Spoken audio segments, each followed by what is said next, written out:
glad that you are here. Stu Gerson, everybody. Stu Gerson. Nick, the gorgeous Nikki from Seattle, thanks for joining us. John Hudson, how's your Stetson tonight? Please give us an update. We'd appreciate that. Luftaug, how you doing? Mark Ellens, nice to see you, my friend. And Troy SR71, Philip Baca, good to see you. Abe Troff, how you doing? I used to have a dog named Abe. My grandfather's middle name was Abe. That's a good Mennonite name right there. Solid. Hey, Eugene Braxton, my brother, how are you, my friend? Go 66, boo. The Michael Leger is here, everyone. The Michael Leger. Gorgeous Marie, how are you in California? Thanks for joining us. And I think we're caught up there. Let's scroll back down. And War Eagle to you. And SJ, how you doing? Yeah, we're caught up. We're definitely caught up. Okay, once again, a great way to support this show. We are on in 20 seconds. The Ronald Penton is here, everyone. The Ronald Penton. Hit that thumbs up. Hit that subscribe button. Ring that bell so you know when we are on. And, of course, the Super Chat is open because we love it the way you guys support us. Here we go, everyone. 5 seconds. Let's rock and roll.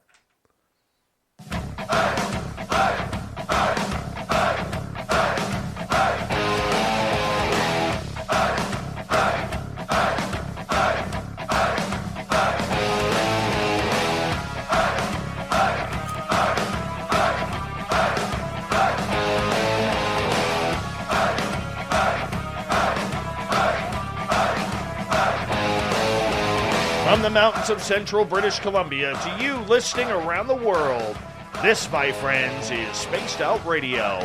I am your host, Dave Scott, sitting in the captain's chair of SOR headquarters. We welcome you to tonight's show on our terrestrial affiliates around North America, digitally on TalkStream Live, Revolution Radio, and KPNL. All of our archives are free for you by going to youtube.com/Spaced Out Radio. Just do old Davey the favor, hit that subscribe button. You can follow us on Twitter at Spaced Out Radio and on Instagram at Spaced Out Radio Show.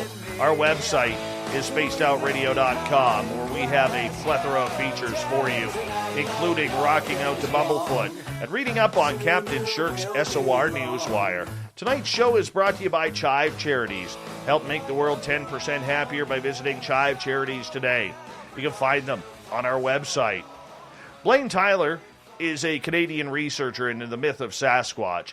Based out of Canada's biggest province, Ontario, Blayne searches the forest for evidence and patterns that are sitting right in front of our very eyes, but we're not really looking to see what's there. Those sites, well, they lead to clues regarding the existence of this large, hairy creature called Sasquatch, Bigfoot, and many other indigenous names. Now, you know, we were going to go pretty light on Blayne tonight, but then we found out that he supports the Toronto Maple Leafs, and that just doesn't sit well with me. So if all of a sudden, I hold up a sign called 67, look at this. If you're on our YouTube channel, this is absolutely disgusting right now. He's put on a Leafs hat, and you know what? This may be the shortest interview in Spaced Out Radio history, but, my eyes, they're killing me. They're killing me. All right, Blayne, how you doing, buddy? Thank you for joining us. Thanks for having me on. Hi, everybody out there, and I'm doing pretty good here in Ontario. We're in the wee hours of Bigfoot time. Now, one of the things that I'm pretty excited about is if you're watching on our YouTube or Twitch streams, you got a window right behind you. And where you live in Ontario, there's been times when some strange things have happened there. Why don't you detail that for us, just in case the audience is watching and they may think that they see something move out that screen? Oh, okay. Yeah, all right, sure. Okay, well, just brief here, and then we can get going. As I got more and more into the researching, a little bit heavier being around them, somehow they found out where I lived, and I don't know how. They followed me home, and this window here, right behind me where the pictures are, and that print picture there, I've had activity right at this window. I've recorded vocals right outside that window of little juvies in the grass in the field out here coming to visit me in the wee hours of the morning when I'd be in here working on my own videos for my YouTube channel. That's so incredible. Pretty cool. So we're kind of footing as we're doing this interview. It's been a while since I've had activity because I had to back off. It got to the point where I couldn't even go hiking with my family because we wood knocks and everything all over the place scare my family, and my kids wouldn't want to go hiking anymore. So I had to back off a little bit because it got pretty active here around different windows. Right behind me, a few winters back, right before Christmas, I used my backyard as a backdrop for a video, and then like right at the fence, and there's a field, the river goes to a marsh. I was inside, and as soon as it got dark, like maybe 8 o'clock or so, there was a big slap on the side of the house right there, and it actually made my picture frames move. That's how hard the slap was. And it sent my wife coming down from upstairs, who was wrapping presents, saying, "What the H was that?" And I said, "Well, that's those beings that don't exist." That is awesome. That is completely awesome. I mean, to have your house attacked by this creature, whether it was in good nature or not, that is just exciting. So you must live in a forest area where there's a lot of action going on? No, I'm kind of rural. I mean, where I live and where I go are kind of two different things. And I try really hard not to go footing close to my house because then we can't even use our backyard at night. But yeah, activity at the house, and not like wrestling. Actually, after that slap, I went outside and I just sat on the lower deck, and they stopped. They wanted to let me know they were visiting. So I went outside, and that's all they wanted, that we're here. And yeah, I don't know how big it is because you know how strong they are, right? So it could have been one my size. It could have been a bigger one. I don't know. But usually I just get little taps on the window or little chirp sounds. I've recorded the end of a wood knocking, and then I got vocal. And yeah, so I don't have to go far, but I mean, you really don't want it in your backyard all the time when you got young kids or teenage kids running around who are creeped out by the whole thing. No, you definitely don't want that. You want to be able to have some sort of peace and privacy. This is your first time here on Spaced Out Radio, and we want to say thank you for coming in on this show. And I want to ask you point blank, how did you get started in this field? Was this something that you've had experiences since childhood, or was it just natural curiosity that led you down this path? Well, yeah, since I was a kid, like grade 6, I think you're about 11 years old. I was a Muskoka kid, so that's central Ontario, not too far from Algonquin Park. So anyway, my sister's boyfriend's family had a hunting cabin, and hunting season was done. I think it was first time I went there was early spring because the bugs weren't bad yet. And I was just a kid in grade 6. My brothers were all teenagers, so of course out came the beer for them. And for me, I'm just, okay, so what am I supposed to do? I'm 11 years old, right? But, you know, you go along.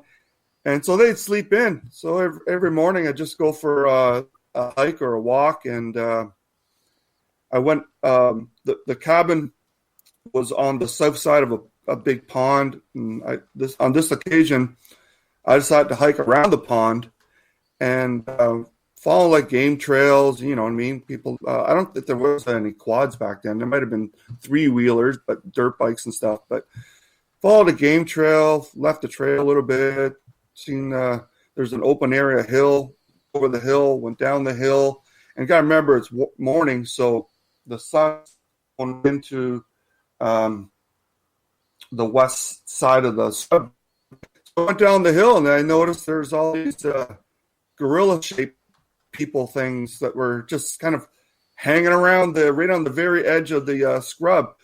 A few of them I could make out. There was more, but yeah, they were just like right there. And I'm just looking at them. And this is before I even knew what they were. Ontario, not a lot of culture here, Sasquatch culture. So I'm just looking. And there's a little bit of movement. I think it's just little kids and stuff hiding behind bigger ones. And then I just went, okay. and then I walked back. And then that night, I had my bunk I was in was underneath the only window. So I with the cars. Hey, Blayne, I'm going to get you to check your Wi-Fi. Around outside that window. Blayne, I'm going to get you to check your Wi-Fi because you're cutting out pretty heavy right now, if you don't mind. Because I want to make sure that our audience gets to hear what you have to say because it's kind of cool and very important to how this story progresses. Plugged right in. I'm plugged right into the router. Do a favor. Yeah, do a favor. I know you have the YouTube chat or the YouTube channel open at this time. Try closing that because the two feeds usually will intersect with each other because it's heavy. It's heavy. All right, I'll just close. All right. Yeah. And I'll just close this off. Yeah, that's already starting to sound better. Sorry about that, my friend. Yeah, no. I didn't know that you could do the follow the chat right on here, so I thought I had to have another one open. But okay, so I shut it all down. So how are we good now? Oh, you sound beautiful now. Okay. All right, I got my singing voice on. So yeah. Beauty. So I had the bunk right on. I had the bunk right underneath the window, and sure enough, sometime in the early mornings, midnight, 3 a.m. seems to be the magic hour, shuffling around outside the cabin, but nothing happened. It wasn't like an Ape Canyon situation or anything. So that was my first indoctrination into the world of footing. 11 years old, running into a group of them. Wow. Now, when you say a group of them, were there 4, 5, 6 of these creatures? Well, there's at least 4 or so that I could see. Those are the ones with they kind of group together. I don't know if you ever seen a group of them, but they group together just like other species, I guess. But you see a foot out here, a leg out there, or you'll see a head peeking like around a thicker scrub area. So, yeah, there was a bunch of them, but I know there was at least 4, but there were small ones that were hiding and stuff. So, yeah, a few of them. I didn't sit there counting them all. I just wondered what these big gorilla people were doing here in Ontario, which I didn't know anything about Sasquatch at the time, right? No so, kidding. Yeah. No kidding. But did they come out? Did they come after you, or did they just stand there and look at you? Oh, they just stared back, kind of, I guess just a shock to see me as I seen them, right? No grunting, no nothing, just staring. And then, you get the creeped out thing when they start staring at you. And, little ones make no difference. They're just trying to hide and stuff. I didn't hear anything, but, I mean, they could have been. I was just kind of shocked and, just kind of maybe like in a bit of a zombie state, just walk back to the cabin. So they could have followed me back, but I mean, they probably know I was at the cabin. It's just not too far from the other side of the pond, and on the other side of the pond is the cabin where if they want to watch what we're doing, they just sneak up to the pond and watch the activity. How far away from the cabin were you from this incident? Oh, geez. Not even half a click. I mean, about the pond wasn't that big. I mean, it's not a little lake or anything, but yeah, like maybe half a click or less. But got to remember, this is free range parenting, right? As long as you're home in time for dinner, and you get inside the house by 11 or something, you're good, right? So, Oh, I remember those days. I remember those days where, it was when the street lights come on, you come inside. Because Yeah, that's when the bad men came out. yeah. We were always playing road hockey. Our parents could never get us inside. Yeah. So, For us, it was growing up, it was street hockey during the summer or a game of football, one of the two. But the minute it started getting dark, it turned into like, in our subdivision, it turned into like a 5 yard game of hide and go seek. oh, right. Yeah. Oh, so anyway, after that, I was kind of afraid to go into the woods. Um, I didn't know what to make of it. I was hoping that that those things were just up in the wild area and not like back home where I lived and on the rural roads or country roads where you ride around your 1-speed bike, right? And I just kind of stayed out of the woods. And if I had to go by a bit of a treed area, I'd like race through as fast as I can. And then that summer, my grandfather took me to see Mysterious Monsters, and I seen the Patterson footage, and I was like, "Oh, right, that looks familiar. That big Sasquatch walking across the sandbar there." And then I knew. And then after that, I kind of kept like an interest from afar, and then I just kind of started getting a little closer and closer to the topic. But I still didn't tell anybody about it. I mean, the topic wasn't even on the table for discussion at our dinner table. There wasn't any culture in Ontario for it. So, yeah, that was my childhood, worrying about the monsters in the woods grabbing me when I'm riding by on my bike or something. So I learned to ride really fast. Now, in that same sentence, did you feel fear when you saw these creatures? Not from them, just because, of this intimidating running into these big things, right? There wasn't any aggressive, wasn't any baring of teeth or anything, just them looking at me. And then, just, wow, wild animal of some kind. So, yeah, just fear like that. But there wasn't any, like chasing or attempt to abduct me or anything like that.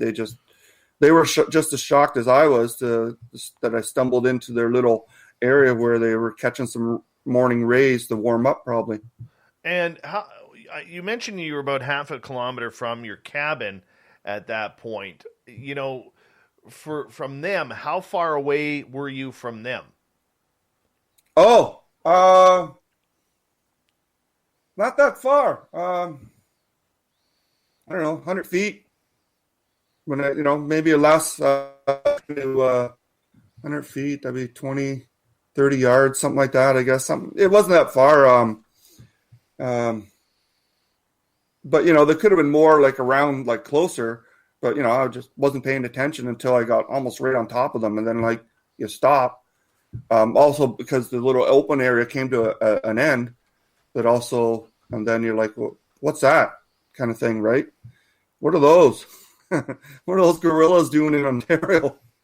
Right? And I'm not calling them gorillas. They're really smart. So, but when you're an 11-year-old kid, you just see big gorilla people things, right?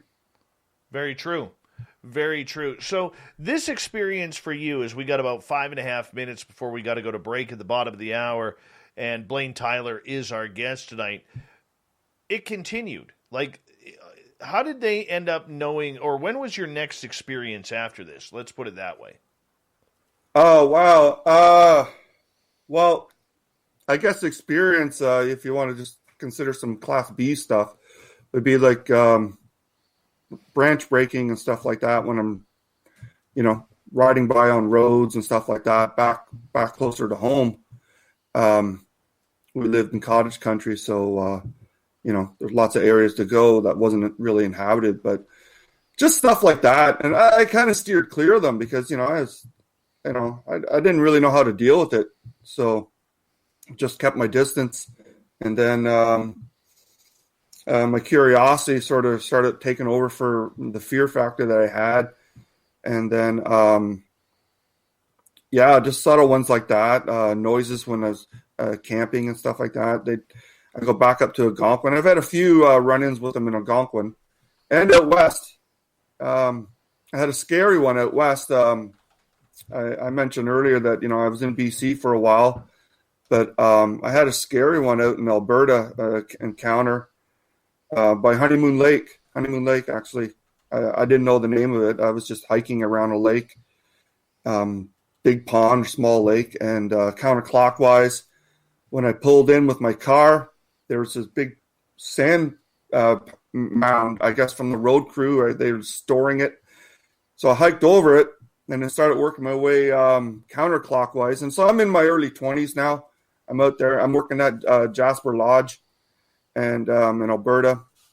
And so I'm working away counterclockwise. I think it was late morning, fall, and I started hearing branch breaking about on the last third of the trail, I guess, on the far side of the last rounded area. And then I was thinking grizzly, right?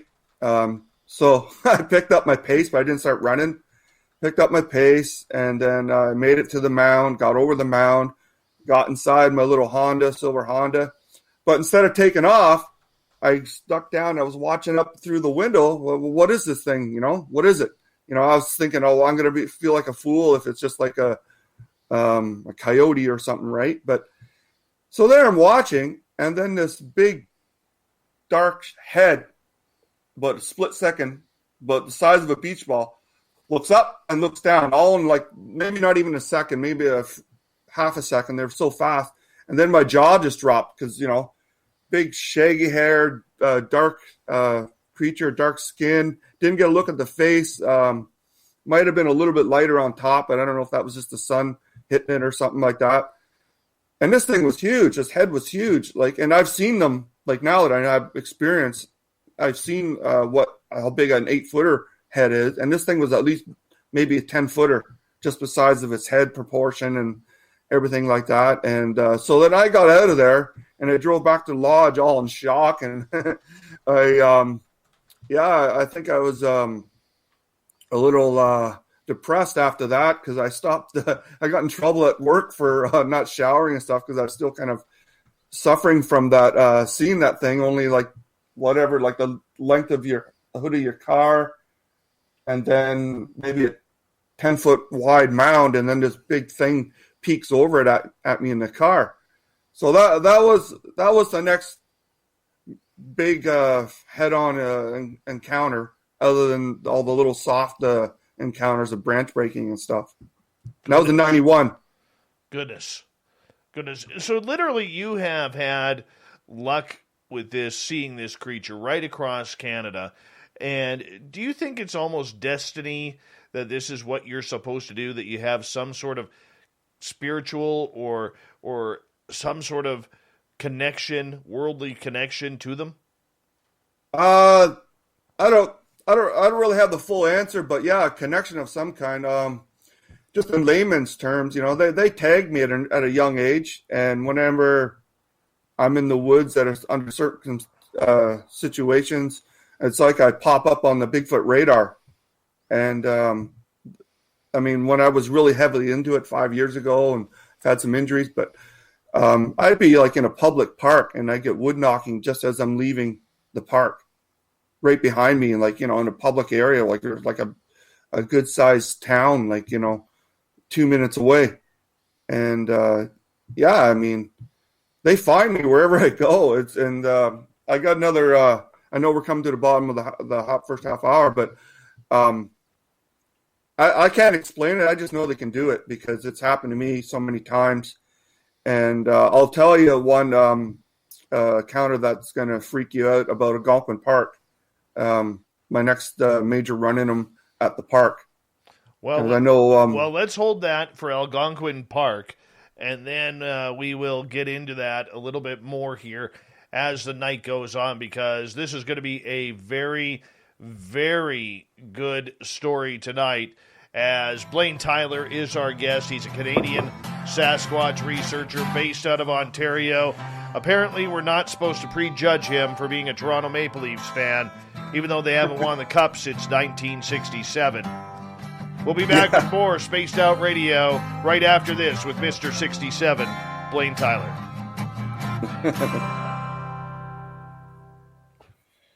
All right. It's going to happen all night long, man. Going to happen all night long. Yeah, let me just change my hat here. Going back to my business hat. Awesome. I brought in something. I'm just going to take my earphones off for a second here. Yeah, go right ahead.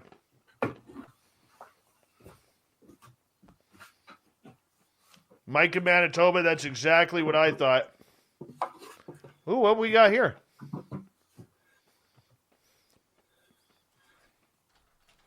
Now, I don't know if we're going to have time for this because I got so many encounters I can talk to you about. But about 5-6 years ago, I used to do a lot of research on hydrocuts. And 5-6 years ago, I came across this, I guess it's like an abandoned gravel sand quarry. Yeah. And I started doing research there. And these are cripple prints, the same foot, but found in two different areas of the sand quarry. So the front toe is all messed up, and then the other ones are all crumpled in. Oh, weird. And yeah. And then I came across the first one, and I'll just put this back. I'll show you something else.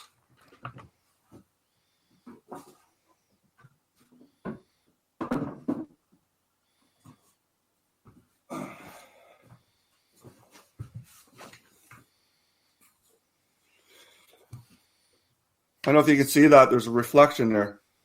But there's the print. It was late winter when I came across it. And it was going uphill, and there was like a 4 or 5 foot stride between the prints. It was so steep that the tape measure wouldn't stay in place. So I had to kind of just go like to another one. There was like 4 trackways going up a little hill. So not just the cripple foot one. There was 3 others. One was bigger than this. And that is that a handprint or a footprint? That's a footprint. And I called that area I don't know if the shine's in the way, but I called that area the Sasquatch Dunes. Okay. And I spent a little over a year there. I came across lots of great stuff there. If we get to that, fine, but maybe that'd be another show. But I also came across juvies using sticks to dig holes. And there was 10, 12-inch footprints around it and handprints. And I filmed all that. And so that was pretty awesome, finding them using sticks like tools to dig holes. What do you think they were digging for? It was just the little ones just playing around, I think. Just, this how far there was a bigger hole with some handprints and stuff in it. And there was a couple, maybe 11, 12-inch prints around the perimeter. But I think they were just playing around, just kids digging. And I got lots of juvie prints. But none of them got high detail because it's in sand, right? But, so I spent a full year there until I got kicked out of there. What happened was the father passed away.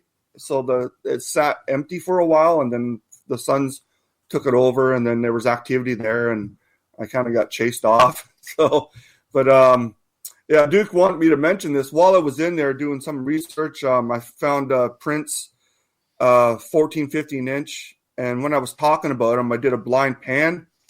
And on the far ridge, out from the tree line in full sun, was a 17-footer. 17 feet tall. Big. It's like 17 feet tall. 17, because I went over. He was standing. I was lucky. He was standing by a tree that had a V in it. And right beside it, he stepped out from the tree line. He was standing there. I guess I was mixing plaster or whatever to cast the 15-inch. And so I went over there, and now I'm being safe. 17 is a safe measurement because I just went with the minimum one that I calculated. But I went over there, and he was only 2 or 3 feet down from the 20-foot break in the tree. So I just used 17 because before that, 15 foot was the big benchmark up at the Bighorn Dam or something like that out in Alberta. I'll think of it after. But yeah, I measured it. Big King Kong watching me. Holy cow. Wow. We've got about 1 minute here. Holy shit. That's heavy stuff right there. Well, that's what Duke calls a mega Sasquatch or a giant, right? I mean, the prints were so big, I didn't have enough plaster. Right. I got to get you to hold on right there. Big thank you to Ed Clater and Brett Lewis for the amazing super chats. It's a great way to support what we do on this show on a nightly basis. Thank you to our new subscribers. Here comes the second half hour.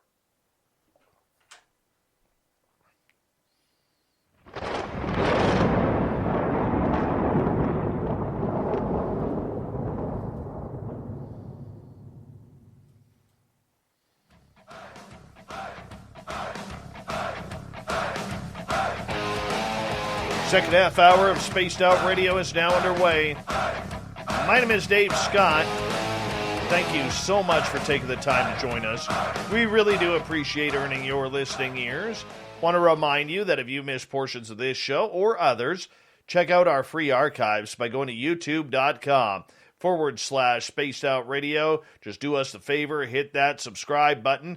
Our website is spacedoutradio.com, where we have a plethora of features for you, including rocking out to Bumblefoot and reading up on Captain Shirk's SOR Newswire.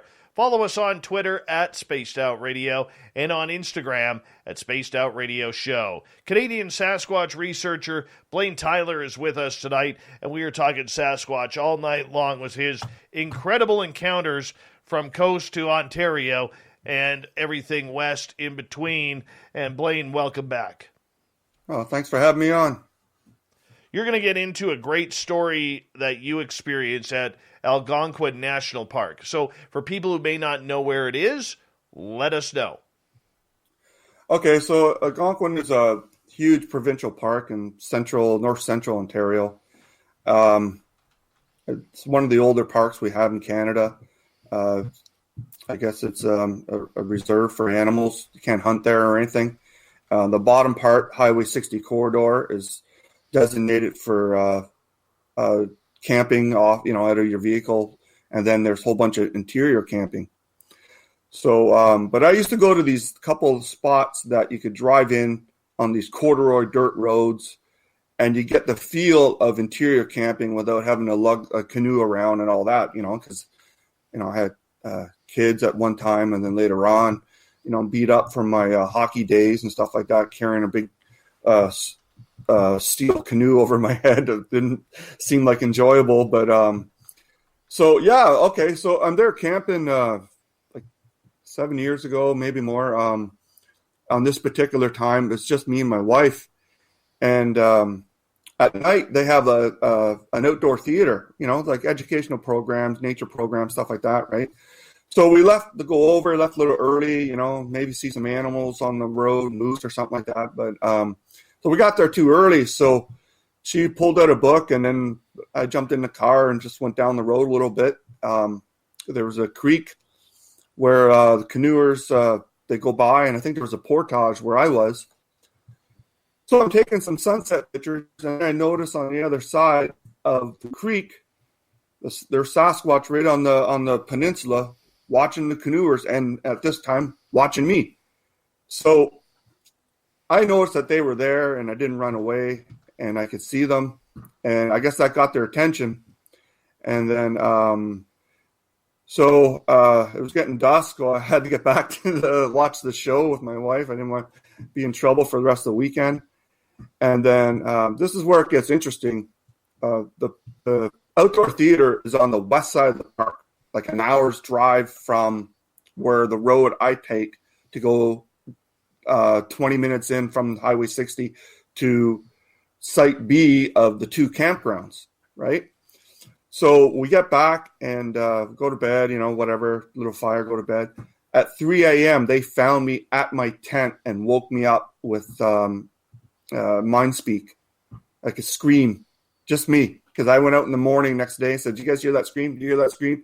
So Yeah, I can't explain that. I was mentioning that earlier about them finding you, but there's one great example of they traveled the hour-long car ride at 680 to whatever clicks, plus whatever all the lakes, rivers, marshes, small mountains or big hills, whatever you want to call them, and they found me at my tent at 3 a.m. from that me spotting them across the creek right before the outdoor theater 5 hours before. They found me. I don't know how that's possible. That's impossible unless there's something we don't know about their abilities. And there's one example, of that woo that people call it. But I mean, I was on the Bigfoot radar, and he knew exactly where I was. Has this become a common theme for you? That no matter where you go in the forest, they are there? Well, it used to be. I've had to take breaks from it because of that. 2 weeks ago, I'm just recovering from a knee injury, fell on the ice. But 2 weeks ago, I went out for the first time in a few months. And as soon as I got about 100 meters in from the road, from my car, branch breaking on the left, and like bigger branch breaking, thrashing. And then on the right, when there was an opening, I went and sat down. There's like little branch breaking, maybe the size of your thickness of your thumb. First time out. And like I wasn't even half an hour from my car. So I had that happen right away as soon as I get in there. So, I don't have to go far. I just have to get away from high density crowds or whatever. And I mean, that's happened right in provincial campgrounds where they find me. Do you think you're able to telepathically communicate with them? Well, I hear them, and I try to send something back, something positive back, because, I'm unarmed when I'm in the woods. I try to. I don't know if it goes through or anything like that, but, I talk to them or whatever, and I don't really have the answers to that. I just know they can do it. When I started, actually, if we back up past the, when I started getting into it more seriously, when I got fed up with nobody being able to get footage of them because I was waiting, right? It took me 2 hours right from my house to go and find and film, or not film, but a whole family of them. 2 hours. And then, okay. Right. What are you guys doing so close to a campground? And then, I'll tell you about that incident, but so I don't know. They connect with certain people somehow, and I'm not bragging or anything like that. I used to do a lot of this just off the grid, and then it's 10 years ago I started posting some videos on YouTube, and I posted some of my close encounters and stuff, and then I got a bit of a following, and then in came the trolls and kind of scared off a lot of my support. But yeah, I think you're right there. Somehow they can do these things, and I don't have the answers for it. I just know they can. Don't you love the trolls ruining a good thing? Yeah. Right. Yeah. We all got them. We all got them. Blayne, I want to ask you, in regards to this telepathy, you don't go into the forest armed. You are not afraid of them. They seem to have a connection with you wherever you may go. Is it the same group that you are seeing every time? So when you were in Alberta, is it the same group that you are seeing in Ontario now? No. That one in Alberta, that was that didn't have a very good feel to it. I was scared because the size and things only 15, 20 feet away. And speaking of that, a woman had the exact same encounter at that same parking area. She was being followed. She got in her car. She drove away. She looked in her rearview mirror, and it walked into the parking lot area where she parked, like parking lot, the road, and it was 2 or 3 feet above the road sign.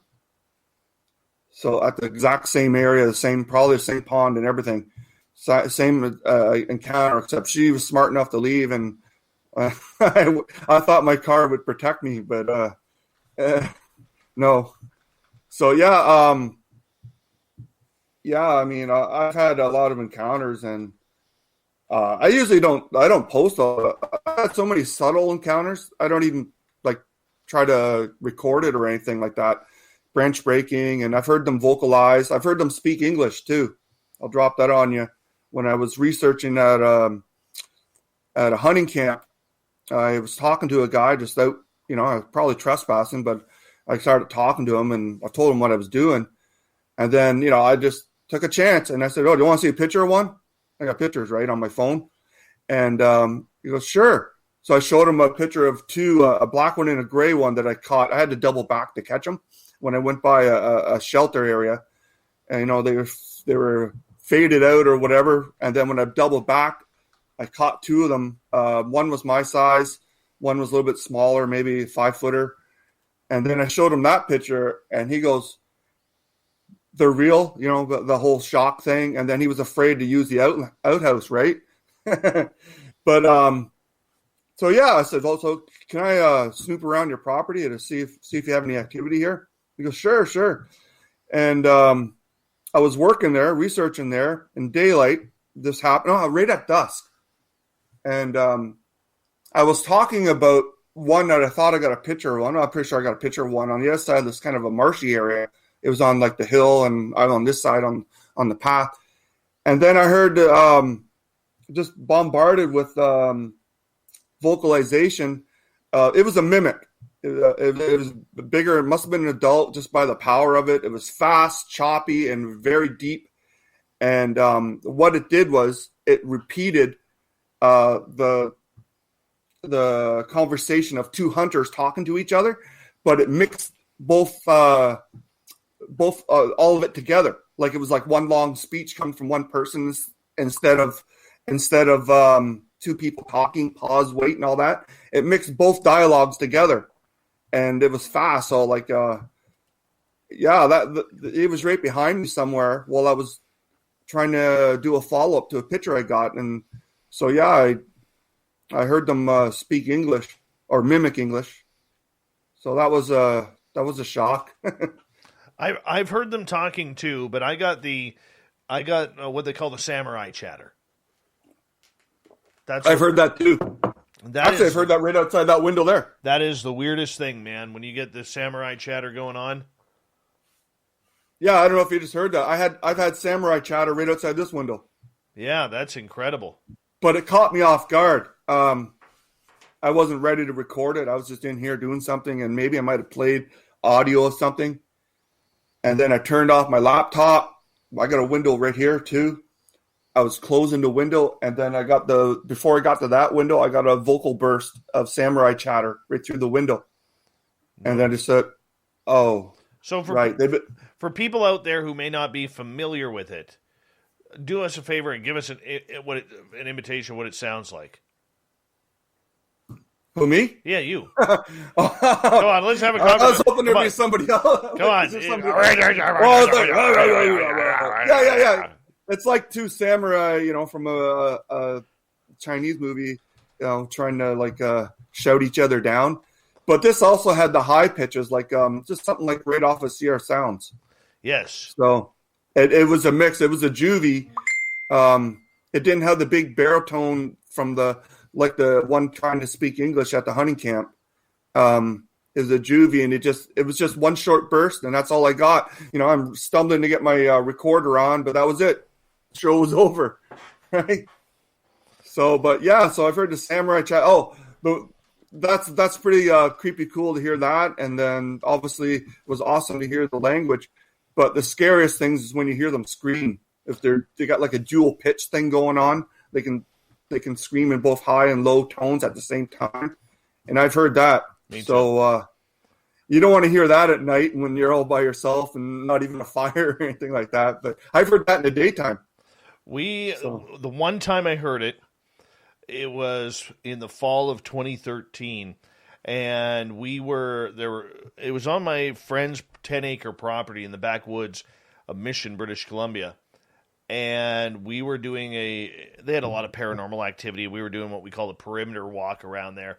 And we were way in the back field and, behind these really high brush and blackberry bushes. There was a pond kind of down below. and all of a sudden we started hearing splashing in this pond. There's no fish in that pond; it's too small. There's no beavers up on top because this is on top of a mountain. There's no beavers in the area, and this was just like giant rocks or a tree slapping the pond. And this is only maybe 75 yards from us. So we continue walking to the front of the house. All of a sudden I pause because you feel like you're being followed. Everybody who's been out in the wilderness kind of knows that feeling. And we turned and looked, and that's where we saw the pixelation of this, whatever it was, beside the cherry tree. And it was 8-10 feet high, this pixelation. And 2 of the 4 of us could not see the pixelation. I was one who could. And we continued walking towards the front of the house after that. And about 30 seconds later, that's where we got roared at. And for people who don't know, it is like if you take an animal shrieking in pain and combine that with like a lion or a cougar's roar, it's so hard to explain. So hard to explain. Yeah, I know. Unfortunately, I didn't have the best recorder then, but I've upgraded. I use a Zoom now, and it's pretty good.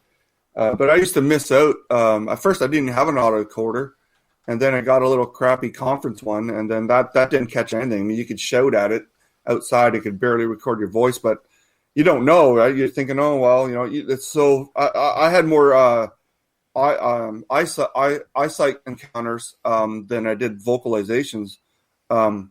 But then I finally I got a better recorder, and I started getting the audio. But yeah, their screams are something else. I mean, I can see why some people wouldn't go back into the woods after that. But I've had mostly good encounters with them. There's been a few bad ones, but yeah, their vocalizations are. There's nothing else sounds like them. Sounds like a movie, but it's true. You hear that and you go, there's definitely nothing else except a Sasquatch that can do that. And like the pulley up screams, right? So you're familiar with those, right? No. Fill me in. Oh, you've never heard of the pulley up screams, I think in the 90s out of Oregon or Washington State? Wow.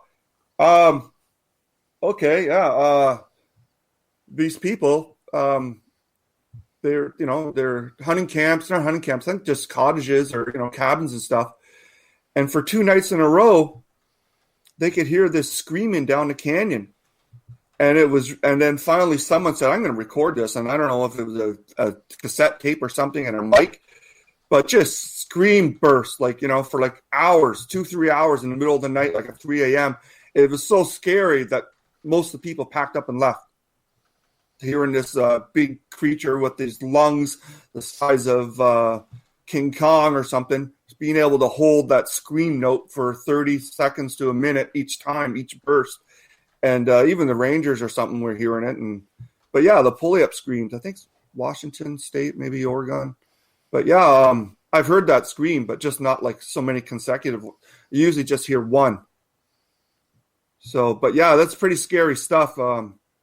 If you're not used to hearing it, but I've heard that. If you guys want to Google the pulley up screams or maybe go to a Bigfoot site like Oregon Bigfoot, they got it. That's incredible. Blayne Tyler is here tonight on Spaced Out Radio. We're talking Sasquatch. Blayne, for you having these close encounters that many dream of having, do you know when they're going to happen? Because for many of us, like I'm heading out to the forest on Sunday. I consider myself a pretty spiritual dude. I'm into my Zen, my Chi, and everything else in between. But I'm curious for you if you know when it's going to happen, where they're going to be. Well, I mentally tell them I'm coming, but I don't know if that gets through or anything. I don't know. I can't connect it. I can't confirm it. But I've had interaction with them as soon as I got out of the car. Like I couldn't even get to my backpack in the trunk. They started vocalizing, and one time it happened. It was you ever heard the Udima res that scratchy, whispery kind of chatter coming from the swamps of that reservation. Kind of sounds alienish. You ever heard that one? No. Oh, yeah, that's creepy. It sounds like aliens. Like that. I got that right beside my car before I could even get to my backpack. And they're right there, like within close range.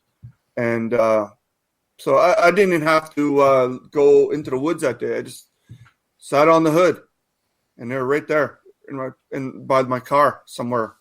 I didn't see them, but I could definitely hear them. And so for me, they know you're coming.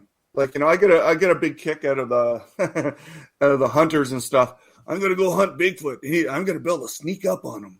All Clint Eastwood like. And I'm like, are you kidding me? They can hear your car back on the major highway, gearing down, coming towards them on the dirt road. And I think they read people. They can read people. I don't know if they can see your aura or something like that. But a lot of people say they can figure out your intent, right? So they know what rifles are. I don't know if you were aware of that. They know what rifles do. They don't know, the chamber and all that. They just know what rifles do because they've seen hunters shooting deer and everything else, right? So, I don't know. With me, it seems like a blessing, but it can also be a curse too. Because I like I said earlier, I had to stop hiking with my family because they would not. I got a 10-year-old girl hiking around. She's all scared. Let's go back to the car, Dad. And my boy, not that much older, and they get creeped out. So I've had to. I mentioned it to Duke over at World Bigfoot. Sometimes he's like, "Oh, where have you been?" Like, I have to take breaks because they creep out my family, right? And then you can't do anything, except maybe go to Walmart. But that's what my life's like. And I've had some other scary encounters too, but most of them have been pretty good, where they just let me know they're really close and stuff like that. And I'll tell you about a really cool winter encounter. I don't know how we're doing with the. We got 2 minutes. We got 2 minutes. Oh, 2 minutes. Okay, this is going to take longer than 2 minutes, but I'll tell you one. Then I can tell you the better one after the break. I was doing a reenactment of Ape Canyon, and I was looking for sightings. There's a rock pile. Maybe I can do like the miners coming back from work, walk back. And while I was taking a picture and filming it, one came right up behind me, sniffed me. It was about 2 feet taller than me, sniffed me, and then running back through the springy grass and sumacs, thump, thump, thump, thump on 2 feet. And it happened so fast that it was gone before I could turn around. But that was in daylight, like maybe at 10 a.m. in the morning, right up behind me. So big sniff and then took off. Maybe it didn't like how I smelled, or I think it was just checking me out. But yeah, that's one encounter just on a quad trail. So does their speed amaze you? I mean, every Bigfoot researcher that I talk to says, they can't believe for a giant creature how fast these are. Well, yeah, it's amazing. I mean, I've seen them running. I've caught glimpses of them running, out of my peripheral vision. And I mean, it's like the what's it, Usain Bolt guy or something like that. But the terrain doesn't mean anything to them. We got lots of hilly. I used to research around hydrocuts a lot, rocks, hills, creeks, lots of obstruction, like logs down. They just go through it like it's nothing. And yeah, they can pace your car easily. They're just so strong and powerful that, they can just run through branches that would decapitate us. So yeah, it's amazing. But that's another reason why it's so hard to get footage of them. We're so totally outclassed in every way. When people say, well, where's the better footage? Well, right. We're like a snail trying to get a video of a rabbit or something. I don't know. So they're just so much faster, stronger, and everything. I don't know. That's why there's not great footage. It's just we can't catch them unless you got your cameras already running. I hear you there, Blayne. I'm going to get you to hold on. We are going to go to break here at the top of the hour. Here, hour one down, 2 hours to go on Spaced Out Radio. And we're going to get more into Blayne's experiences and close encounters with the legendary Sasquatch. We'll take your questions as well if you're in one of our chat rooms or on Twitter. Yes, the Woo Train. We're going up to 5th gear here, and we're loving it. Enjoy the ride, people. This is what this show is all about. Spaced Out Radio. It's good stuff here. Yeah, those are just a few. More dramatic. I have lots of subtle ones like branch breaking and stuff like that around me. Stuff that we get 1,000 views on. Saying, oh well, here's a print and I heard a branch break. That 10 years ago you might get 1,000 views, but now you'd be lucky. You'd be lucky to get 1,000 views posting stuff like that. But I get that all the time when I go in the woods. I'll let you talk to the audience. I'm going to run my dogs outside. I'll be right back. Okay. All right. I might just close the window here. It's getting a little chilly. Sure. I'll be right back, guys.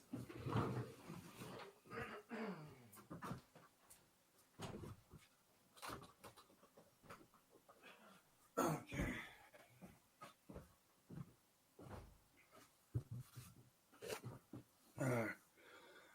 All right. So now that Dave's gone for a break, I'm going to take over his channel here. So anyway, hi to everybody over on World Bigfoot, Duke, and all the followers and listeners back on my channel and Facebook, all the other platforms. The chat goes by so fast, I can't catch any of the questions, so maybe Dave can hit me with a couple. But let me just see of a story that I might not, an encounter that I might not remember to mention, because it's usually just the dramatic ones, right, that people are interested in. But, okay, well, the window here. One time, my boy and I, we went out on the deck. We heard noises out in our yard, our backyard, our back corner that way, fence, compost. And we were out there on the deck. So apparently two juvies, were rummaging through our compost. And I give them a little whoop, just like, hey, I know you're here. And they both took off screaming, jumped the fence, went running back through across the field. And I can hear them, they're, whatever, running across the field. So, I mean, I don't know if I've even mentioned that one before, but they're two small ones. I think one might've been a female, but you don't know. Their vocal cords are different than ours. Let's see. What else can I share that I probably wouldn't mention? Subtle encounters. Oh, well, okay. Well, how about something more recent? I found two big shelter structures, 10-inch print. Got a picture of it here. Here, I go to favorites here. I don't know if you can see that there, but that's a 10-inch juvie print. Oop, right there. Only one print. It stepped on a soft area and then onto a hard packed area of the quad trail. And then the next stride was back into the spongy stuff, cutting across a hydro cut. So, but while I was hiking, I kept picking up their scent as they're moving with me through the woods. The wind would pick up or whatever, and then you'd smell that. How do I describe it? Kind of like skunk, wet bear, and sewage all mixed together, or something like that. I don't know. So that was this week, and then last week, week or so ago, was the really aggressive branch breaking on the north side of the trail. And then when I went and sat on the right side, it's just a little stick breaking and stuff like that off a quad trail. What's this? Sasquatch would beat a dogman in a fight. It just depends on the size, right? Dogmen seem to have a more mean disposition. And I've run into those ones. So I don't know if that's going to come up on this show. There's so much to talk about, but I've run into those ones with the snouts, Gugwe, as Duke over in World Bigfoot Radio calls them. Yeah, I've had some bad encounters with that, and whenever I run into those, I just don't research in that area anymore. I mean, you never know where they're going to be, or you never know if they're going to come out and be all huff and puff at you and stuff like that. But yeah, I've run into those ones with the snout. In fact, one almost took my head off with a branch. I was hiking on a tree I was hiking on a trail, and yeah, so I was just sharing an encounter with the Gugwe, or the snouted ones, just sharing some of my experiences that I don't know if I'll get time to talk about. Sure. But yeah, I've run into those dogman Gugwe ones, but the ones here got shorter snouts. I've had a few run-ins with those guys, but that might be a whole nother show. But I was just saying how one almost took my head off with a branch on a trail in a park. And what precipitated that was I pushed an arch out of the way that was over the trail. And I didn't get 3 strides before a crack right beside me. And it was so close to me that the bark from the branch it was using shattered onto me. Wow. So, and then I could see, like, it was like a dirty gray. And the ones here got small, shorter snouts. And it was, and it was right after I shut down all my equipment. Because I was like, I could see my car. I could see my car. Give me 2 seconds here, because we're going to get going here. Big thanks to Rye, Kira, Cat Chaser, Super Ed, and Brett for the super chats. We really appreciate the support. Here we go with hour number 2, everyone.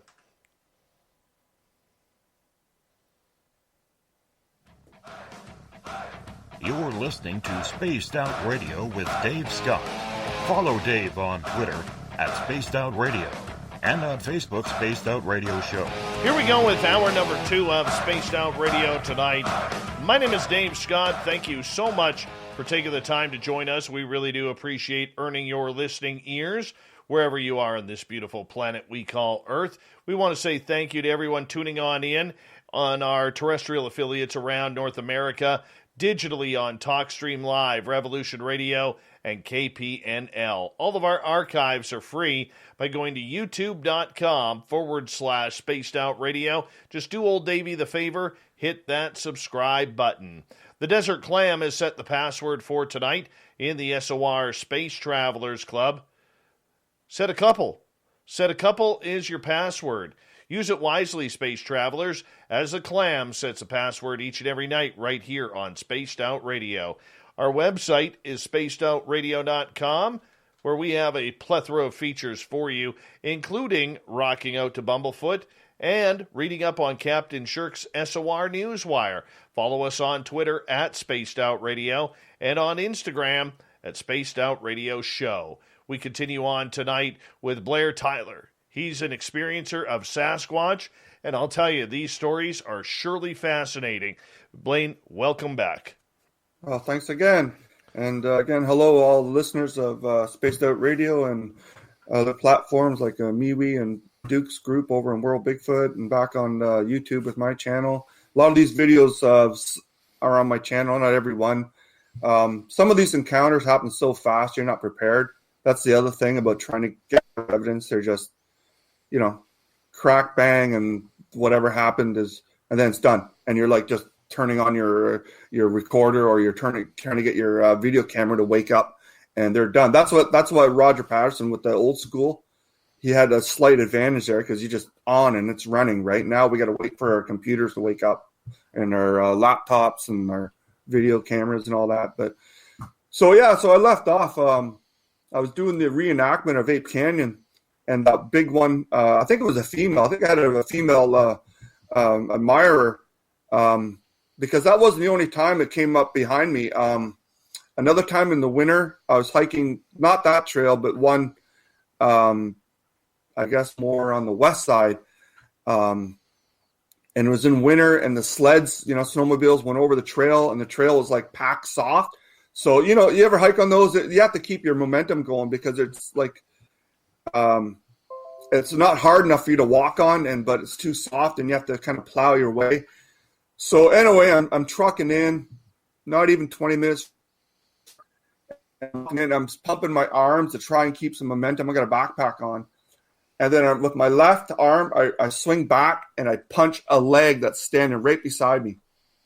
And it felt like it was about this wide. And it's just all muscle, like a bodybuilder's leg. And I used to work out for hockey, so I know what that feels like, having like a low fat content. But right behind me within an arm switch, the arm swing, I punched the leg of I think probably the same Sasquatch that was following me around. And I was doing the reenactment. So there, I touched one. I always want to touch one, but not like that. We got some audience questions here I want to get to, if you don't mind. Sure. And let's start. Yeah, the scroll's so fast. So you gotta go. Oh, don't worry. I've got it all planned out here. Let's go to Sovereign, who is asking, or he says, I've always been anti-touching Sasquatch. What's it like to actually touch one? Oh, okay. Well, I'll finish the story. So I punched it, and then I'm like, oh, are you kidding me? Right? That thought's going through your head, and then, oh my God, it's so close. So I'm like, what do I do? What do I do? What do I do?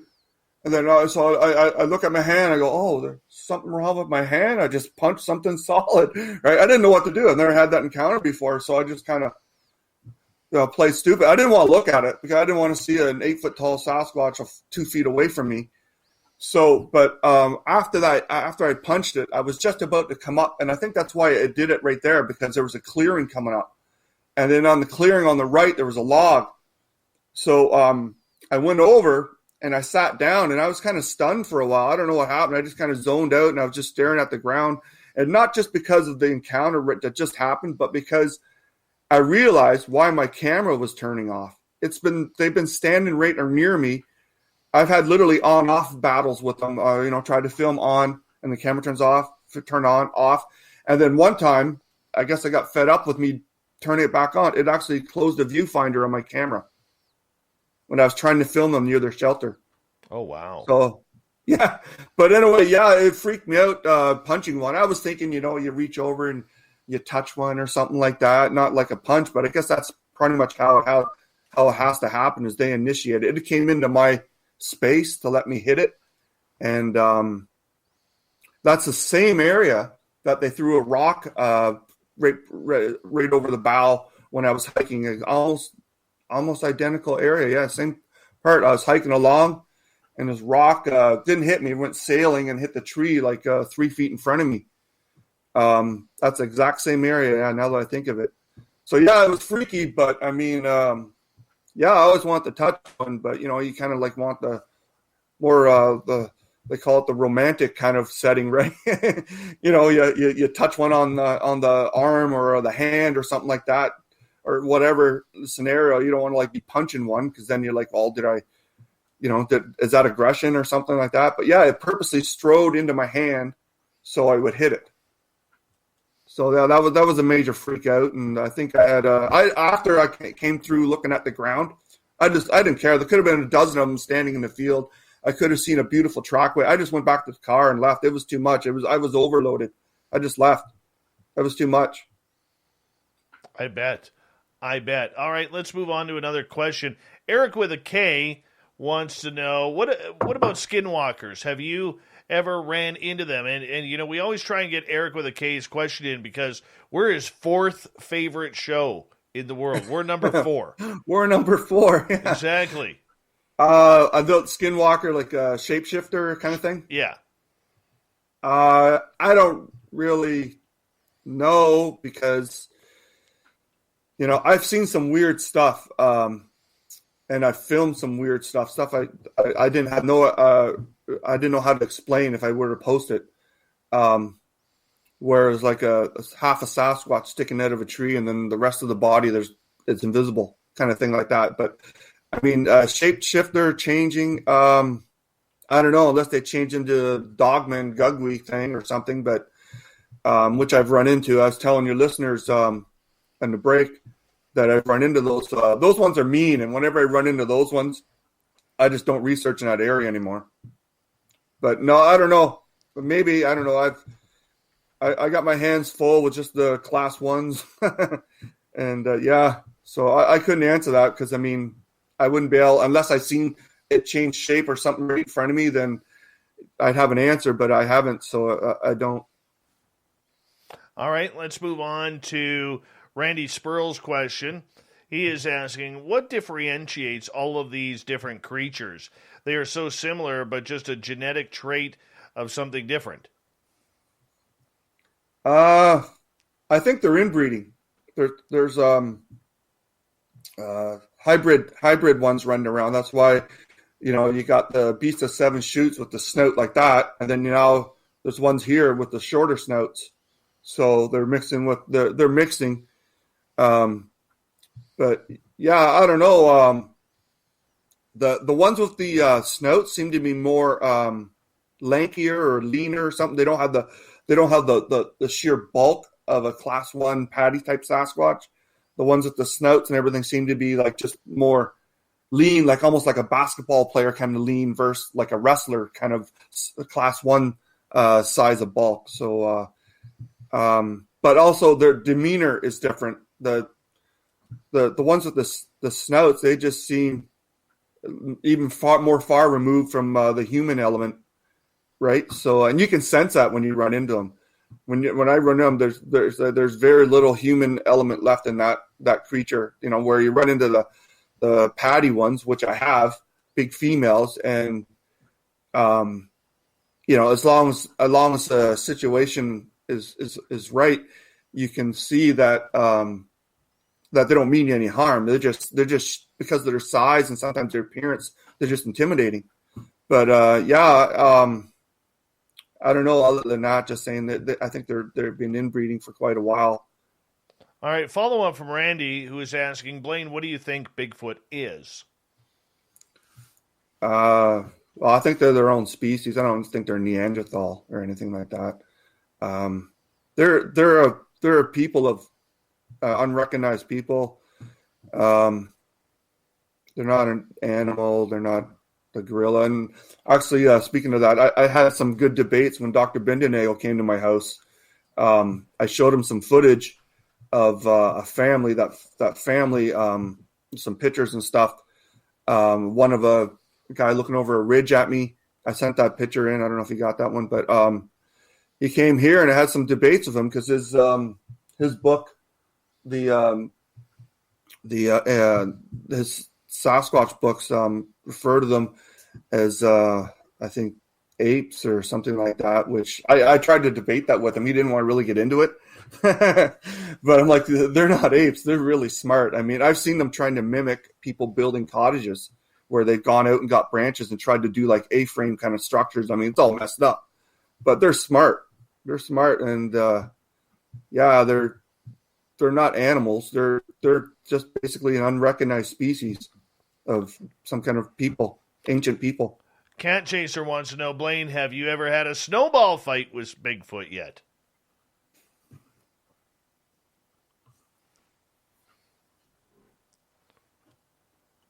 Can you hear me still? Yes. Cut out there a little. Have you ever had a snowball fight with them? Yes and no. I threw snowballs at them, trying to get them to throw some back. I've done stuff like that. I threw at a tree and maybe close to a tree probably, but they've never thrown one back. I was throwing a Nerf football around once when a group I was hanging out with. I go visit.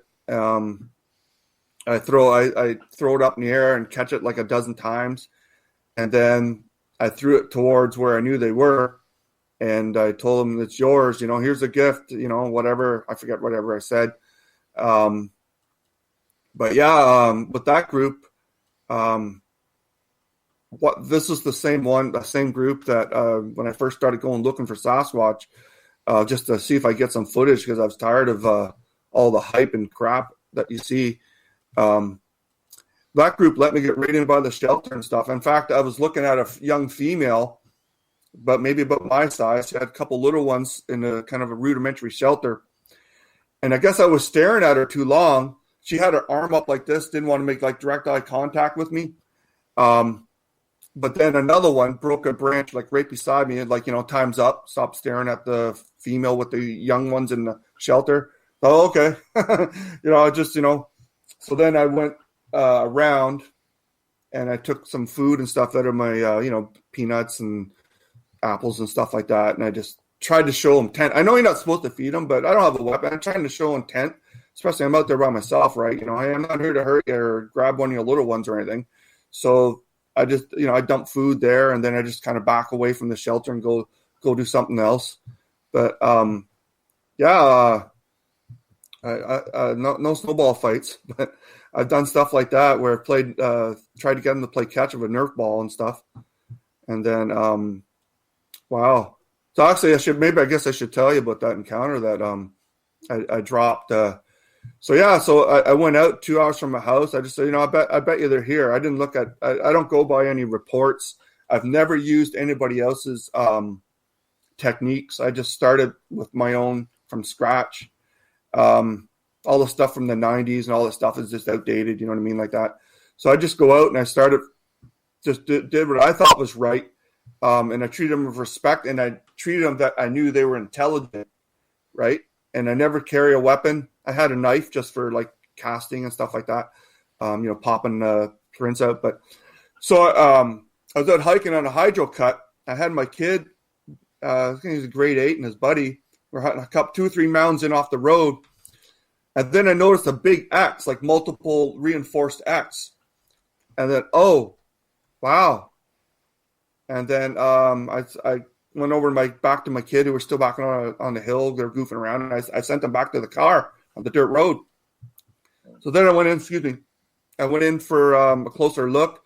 And like, wow, this is definitely not natural. There was multiple branches reinforced. And then I followed the game trail. And at the time, I don't know why, I guess too naive, I'm being a little bit stupid, but I followed the game trail right inside the shelter, and there was a bunch of them in there.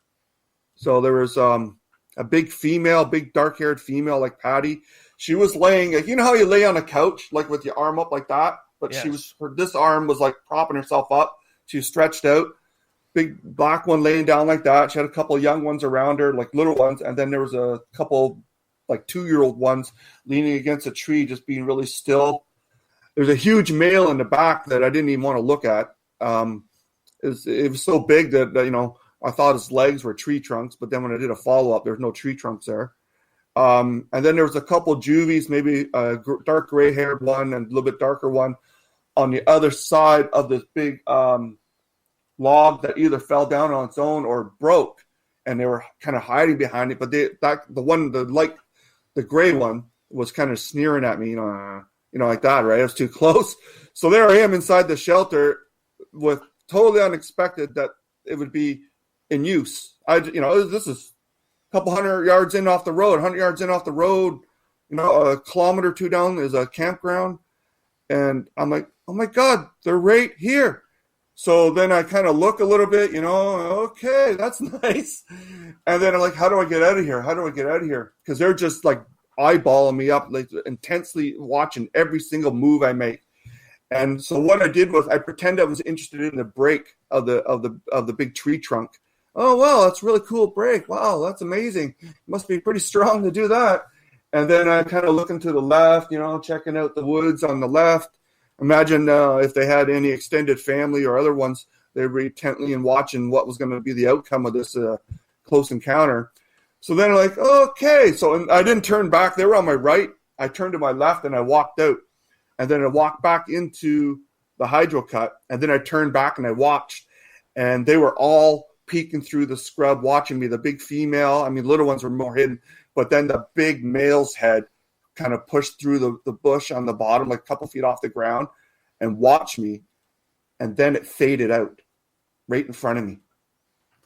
It was like, kind of like something right off a Predator movie. It was just, it looked at me, and I was looking back, and they were staring at me, and then the big head was there, and then it just slowly dissolved in front of me or whatever, faded out. And then I'm like, oh, wow. This is getting, like, before I was, this is getting real, you know what I mean? And, so, it didn't take me long. I kind of just knew where they'd be. I know what they like or whatever. I don't know. I'm not bragging about it. Sometimes it's a bit of a pain. I can't just go for a hike. But yeah, so then I just went back to the car, and then I started doing follow-ups, and then I got a good picture of maybe one my size, brown hair, peeking over a ridge. They built like I used to go to the little area where it was kind of like on a hydro cut, but there was like an open area, and then I'd go in there and I'd sit and I'd talk to them and do whatever. I play music and stuff like that, and I get the odd picture and stuff of them. They prefer pictures. They don't like cameras. They don't like anything pointing at them. They don't understand. They think maybe it's a weapon. But so anyway, I got this picture of this maybe 6-footer, 5-footer of a brown-haired juvie looking over the ridge. And while I was inspecting this blind they built to watch me, they put some branches together so the little ones could crowd in there and get closer to me but stay hidden. So I was paying attention to that. Oh, wow, good workmanship, or whatever I was saying, right? And then I, did that. And there was one like 20 feet away, just at the top of the crest, leaning over, watching me like that. And I sent that picture to Dr. Bindenagel, as well as I discussed the encounter inside the shelter. And he came and stayed for a weekend at my house, and I took him out in the field with me. Aren't you afraid for your own No, safety? They could kill me anytime they want. Even a little one, half my size, their muscle density is so much thicker than ours. That's why they're so much stronger. They could reach inside my car and kill me if they wanted to, rip the roof off. But I mean, I got over my fear from the time I was a little kid till the time I moved to Eastern Ontario. It took a while, but I realized that if they wanted to hurt me, they could have done it like 100 times now. But yeah, so. All right. Cable Guy Matt is asking, do you think Sasquatch can cloak itself? They can camouflage. When I was talking to, actually, that's a good question at this time, because when I first made contact with Dr. Bindenagel, I brought that up, and he called it ethereal transition. And that was even before anyone knew anything about cloaking. We were already on that on it. And I said, no, and he was talking about the First Nations lore about, the spirit that they can do this and do that. And I don't know if that's part of the shape-shifting lore, but I said, no, there's something real to this. I seen it right in front of me in daylight, them come and go within my range of visibility, my eyesight, what human eyes can pick up, and then gone right in front of me, like, from 30 meters away or whatever it was, from the middle of the hydro cut back to the edge of their shelter. So then we started talking, and then, when he came to Ontario, he came and stayed at my house for a weekend, and we went out in the field a bunch of times.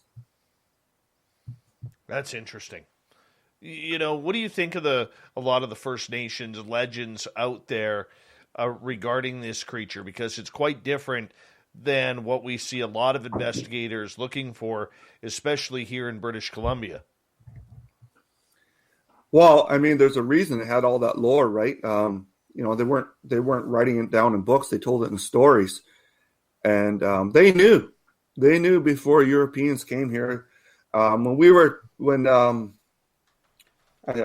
recall his name, but when we were talking about, excuse how this is going to sound, but a big Indian with big feet running around the woods, they were having ceremonial dances of a guy wearing a hair suit that kind of looked like, like we didn't know at the time, but like a really big, lanky gorilla kind of thing. They already knew, like 100 years ago, doing their ceremonies or whatever the age of the first time we came across a ceremony of them, honoring the Sasquatch or Sasquatch.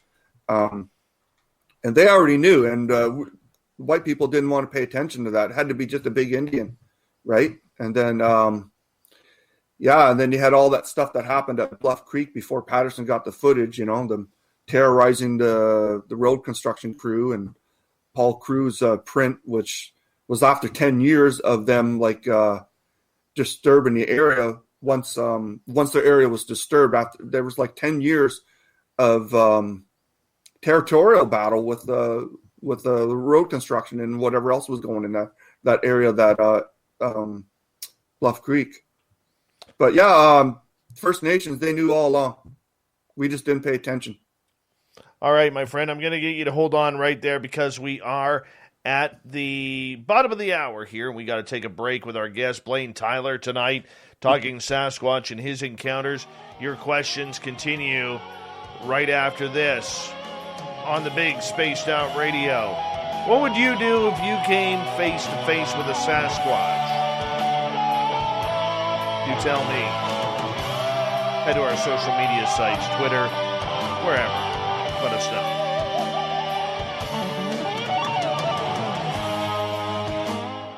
I gotta go coffee up. So just excuse me for a minute. You go.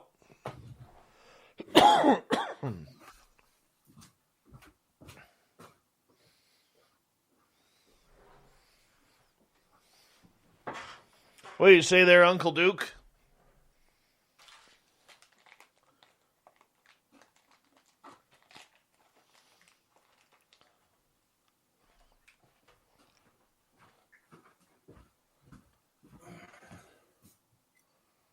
That was a quick coffee. All right, did I miss anything? No, you're only gone like 7 seconds. Yeah, I made a big pot of coffee before the show started. So, yeah, we'll have to, we're going to run out of time real fast here, but I'll have to, if I get invited back, I'll talk about my dogman encounters because that's a whole nother show. We can do that. Yeah, those are even scarier. Those are even scarier. I mentioned briefly the last break how one tried to take my head off after I pushed aside a little arch over the trail. So that wasn't good. So I'll come back and I'll tell you another time how I got out of that situation because it had me by the hip, 3-4 feet behind me, right on my right. I could hear it breathing. So. Yeah, that was right inside a park too, like not a provincial park, just like a, typical county park or something like that. But yeah, that was one of my more scary ones. And I've run into them other times too, though. You go looking for Sasquatch, you never know what you're going to run into, right? Which type of creature, cryptic creature. So I'll save that one because that's a bit of an ordeal. I got more regular Sasquatch encounters to throw your way, or I can talk about Dr. Bindernagel's visit. If you'd like. I had an argument with him. I've never posted that on YouTube. Not like a mean argument, but just like a heated debate with Bindernagel over the Freeman footage. I don't know if I ever mentioned that. I think I might have mentioned that to Duke over there. But yeah, with the Freeman footage, I mean, I liked it. And actually, I was at West in 91, and he got that like 93 or 94. But because Freeman was on that show, Good Morning America, and then they edited it out to make him look like a hoaxer, they asked him if he ever made up in his own castings, like Prince. And he said, well, I made one up of his own because he knew his own weight, and that's how he was going to use a gauge. Remember the big dilemma of trying to figure out how heavy the creatures are? Yes. So he made one up. He was like 300 pounds or something like that. So he knew his own weight. So he made his own foot up. And then he was going to use that as a scale to the prints he was finding. But they edited out. They said, yeah, I've done that before. And then that's all they put. They didn't explain that he was only doing it to have a gauge to figure out how heavy the prints of the creatures were with leaving prints around his area. But anyway, so I had this debate with him. He didn't even want to talk about Paul Freeman. I'm like, well, who cares? Who cares about Paul Freeman? It's that show. Just look at the evidence. Look at that footage right there. And that's, just like Patterson, he, I've heard some, everybody's heard some things about Roger Patterson, but does it really matter? Just look at the evidence he got, right? Who cares? Absolutely. Who cares that he did this or did that? I don't care about the evidence that he brought back, right? All right, and, I need you to hold on for a few seconds here. So I got to give a shout out to one of our sponsors. Gary the Dutchman needs our thoughts and prayers right now. He's going through some health issues. But we love Gary the Dutchman around here because he is the owner and the creator of Mighty Moose Beard Oil, one of our sponsors here. Let me show you how this stuff works. Let me tell you, I'm using the winter blend tonight because I love the smell. And you just, take a little bit of that. Look how juicy that looks. That's going to drip right there. Squeeze it into your hand like so. Put that back because you don't want to spill it. And then you just massage it into your hands, and then just massage it into your beard. That's it. That's all you do. And for the ladies out there, you can use Mighty Moose beard oil, not for your beard, because you probably don't have one, but you can massage it into your hair. You just massage it in. It's all natural. You can use it for Sasquatch. If you have a Sasquatch around you, you can donate it for a birthday present, and you massage it in. It's going to help prevent split ends. It's going to keep your hair oily and moisturized. It's all natural, no chemicals, and it smells great. The winter blend is my favorite. And look what it does to your hair. Looks fantastic. Looks absolutely fantastic. Go to MightyMooseBeard.com.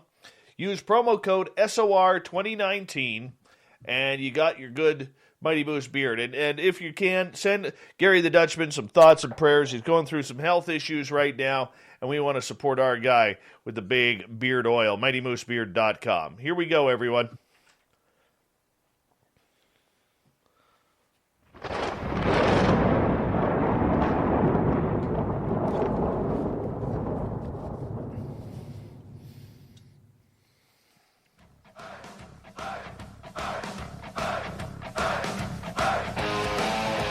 We passed the halfway point of Spaced Out Radio tonight. My name is Dave Scott. Thank you so much for taking the time to join us. We really do appreciate earning your listening ears. Want to remind you that if you've missed portions of this show or others, check out our free archives by going to youtube.com/Spaced Out Radio. Just do old Davey the favor. Hit that subscribe button. Our website is spacedoutradio.com, where we have a plethora of features for you, including rocking out to Bumblefoot and reading up on Captain Shirk's SOR Newswire. Follow us on Twitter at Spaced Out Radio and on Instagram at Spaced Out Radio Show. We continue on with our guest tonight, Blayne Tyler, Canadian Sasquatch researcher, filled with some incredible stories that he has encountered in the forests across Canada. Blayne, welcome back. Oh, thanks again. How's it going, everybody? Hi from northeastern Ontario. Now, for you, as someone who goes out there, a lot of people will sit there and say, you're crazy going unarmed. Yet there are a lot of people, such as myself and others, who believe that Sasquatch really doesn't like guns, can smell gunpowder from miles away. What's your opinion? Oh, yeah, they don't like guns. Actually, I'll tell you a counter about one. So I'm back at this hydro cut, the one where I was hanging around the family, but like 5 years later, just popping back in. So probably a different clan has moved in there. This is on my YouTube channel, by the way. This particular one, and some of the stories that I've talked about, I've actually got some evidence of it, or as it was happening, or I did a follow-up. But anyway, so I hiked through the bush. I come into one of those side clearings on the hydro cut, and I come across another rudimentary shelter. So, being a dork like I am sometimes, I got too close. And then pretty soon once I got too close, I started hearing all this huffing and puffing of something with very big set of lungs. And definitely not a deer, because this thing was kind of stalking me. So, I got for like a minute or two of, circling me around, like doing like a C shape. They're not circling me because on the other part of it was more open and didn't want to give itself away. But I could see a gray shape moving around, maybe doing this, keeping low, but I could see the head and the shoulders every now and again. I've seen it a couple times, but anyway, I heard it huffing and puffing, and it was giving me a hard time that I got too close to the shelter. Then a gunshot went off further west. I don't know if it was someone target practice or something, a couple shots, and it stopped. And then immediately the intense pressure of it trying to drive me away stopped also. They know what guns do. They may not understand them, but they can probably smell a gun oil or smell the gun coming on your person or whatever, because they smell, maybe not to us, but they could probably smell it and they know what they're for. And so I mean, if you want to have encounters, don't bring a gun. But then again, it's kind of dangerous. We got cougars, bears, stuff like that here, but we don't have grizzlies. So, I mean, it's a whole different ball game out west. But yeah, they definitely know what guns do. They may not understand the mechanisms of them, but in that particular case, once it heard the gunshots, the intensity of that encounter just stopped, and then I was able to just kind of saunter away without any more trouble from Mom. So I think it was the mom too, because there must have been little ones in the rudimentary shelter, and I didn't even get a chance to look. It started huffing and puffing before I got to even close to the opening. And yeah, so there's one where I heard a gunshot and it backed right off, and I was able to leave without any more intimidation tactics from her. Now, for you, who as you go out there, do you go out with a group or do you go out with your own self? Because, if you listen to David Politis's Missing 411 series, going out by yourself can be pretty dangerous. Yeah, I know that, but I could probably count on one hand how many times I've gone out with somebody else. Probably like, Dr. Bindenagel, my wife, I went to the Sasquatch Dunes. And when I brought my wife, they wood knock like crazy. I'd get like 2 or 3 courtesy ones on each side of the dunes from the woods. I went there and it was nonstop wood knocking from the time we went in to the time we left. And I only get like 2 or 3 courtesy ones. But yeah, I'm always by myself, unarmed by myself. I have bear spray, but I mean, black bears here, they hear or see it, they take off. So maybe it might help me against a cougar or something. But yeah, I know I'm aware of the missing cases, stuff like that. But, if you get too much into it, you psych yourself out, right? So I was just trying to help put Ontario on the map that, yeah, we have them here. It's not just always in the mountains out west kind of thing, right, when I first started. But, yeah, I'm always alone. I don't go out at night much, though, because I don't really have night equipment. I got audio, and I've gotten some vocalizations at night, stood outside my car on a dirt road. But, I mean, yeah, it's just mostly daylight's actually saved my butt a lot when I've run into aggressive ones. And when you first run into a new group, they always come at you like huff and puff, right? They're all like, all aggressive and stuff. You just got to hold your ground. And then, they sooner or later, they figure out that you're not there to hurt them. It really gets their attention, though, when you know where they are. Like when I go into the woods, I've had this happen. When they've been creeping up on me or follow me, I've actually turned and filmed them follow me. You guys are creeping me out, right? But I've actually got a couple clips like that on my YouTube channel where I turned and caught them on. Then the juvies would dive into the grass, or they were tree peeking and stuff. But yeah, I've never had any problems from them except the ones with the snouts. Those ones are kind of mean. What do you think makes those ones with the snouts a little bit more aggressive and mean? Well, the human factor is not there. I don't think as much. They might have a little bit, maybe 5%, 10%, where the class 1 Sasquatch patty type might be like 25% human and 75 feral, whatever, you know what I mean? It's just, I guess, a DNA thing. But yeah, I mean, then you're getting into some of the other cryptids. You go down that road with the Indian lore. But I don't know. They're just more animal, less human, I guess. I don't know. I mean, I'm not going to pretend I know. They're just scary, and you don't want to run into them at night. And I used to hike railway tracks and ducking behind trees when a train would go by. And I ran into one that came right up to the edge of the tree line once. And I could feel the fear it was trying to project on me, so that I swerved. I didn't see it. I got a little clip of it, but I swerved to the other side of there was a double rail, and I swerved to the other side, and I could feel its presence. So, yeah, I mean, yeah, in that case, yeah, you almost think you're running into monsters, but I mean, grizzly bear can scare you like that too. But that's the other thing. Actually, no other animal can make the woods go silent like a Sasquatch or one of these cryptids. And I know people talk about that, but you think about that. A 1,200-pound grizzly can't scare everything in the woods, yet a Sasquatch coming through, everything's afraid of it. And the woods go silent, and then you get that creeped out feeling. And I might look more into that, but I mean, I've experienced that. where, you just know they're right on you. So, but yeah, that's I don't have any other answers other than that story. All right, let's continue on here. For you, as someone who loves to have these interaction with this creature, have you ever looked into the idea that there are times when you have interactions and something strange happens, whether it's paranormal, whether you have UFOs all of a sudden showing around? Have you ever had anything like that? Well, yes and no. I mean, I don't know about paranormal, like UFO kind of thing, but one time I was casting prints on a beach, like not a beach, but just a sandy shore of where a lake filtered into a marsh area. And I did a couple takes, video takes, trying to record the document it.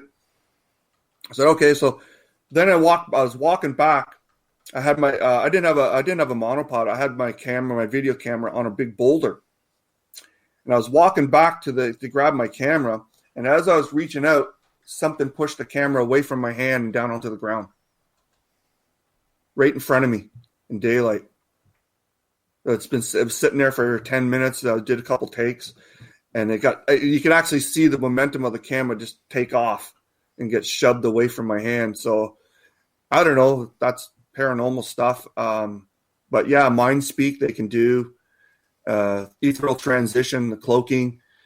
They can do something with their prints where they can just leave one or the trackway ends. They can change how much depth they leave in a print or something. I don't know if that's the best way to describe it, but you think an animal or a creature that's got a 14-inch print is going to leave a print that's deeper than a 1/4 inch when my print is a 1/2 inch, or, obviously your print doesn't leave anything, and their weight, they leave like one that's an inch deep.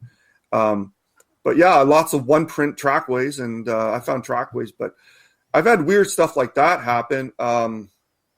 Stuff go missing right out of my bag, stuff like that, or right out of my. Actually, 2 weeks ago, when I found a little rudimentary shelter, a game trail that went right by it, and a bunch of arches. That when I got home, I noticed that I carry this little wooden flute that makes like a cheap imitation of a loon. That was missing out of my pouch, and I used it there. And then when I got home, it was gone. So I don't know, stuff like that. All right, Joe has a question for you. He is asking, on your house, do you have security cameras? If they're yelling in your windows, you can catch them on camera. Yeah, I tried that. I put a game trail camera out there, and I got a crappy low resolution of a juvie crawling in the grass. Another time, I got this 9-10 foot semi-transparent shadow that was in front of my siding. You can tell it wasn't just like a casting, and like several pictures of it. But again, low resolution. But they don't like you trying to catch them, right? And they don't like light. So, but my sensor's been triggered a bunch of times, and then by the time you get up and look, there's nothing there, right? But then, sure enough, I'm watching a movie or maybe doing a little bit of gaming, or in here you hear a little on the window, right? But yeah, stuff like that, but nothing great or anything, and I could brag about and write into a TV show or something. So yeah, stuff like that. And actually, speaking of TV shows, after my encounter with the family in the shelter, I knew a journalist. He looked at my pictures and stuff, and CBC wanted to do something about it, but the deal was they wanted my exact location, so I turned them down. The news show, I didn't want to.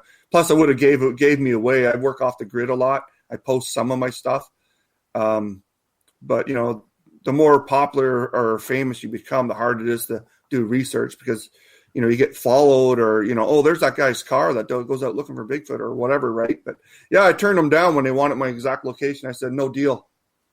So I mean, it was not about the fame here. There's no money. There's no following up here. Maybe underground a little bit of following. There's some small groups, but there's no Bigfoot TV shows or anything like that.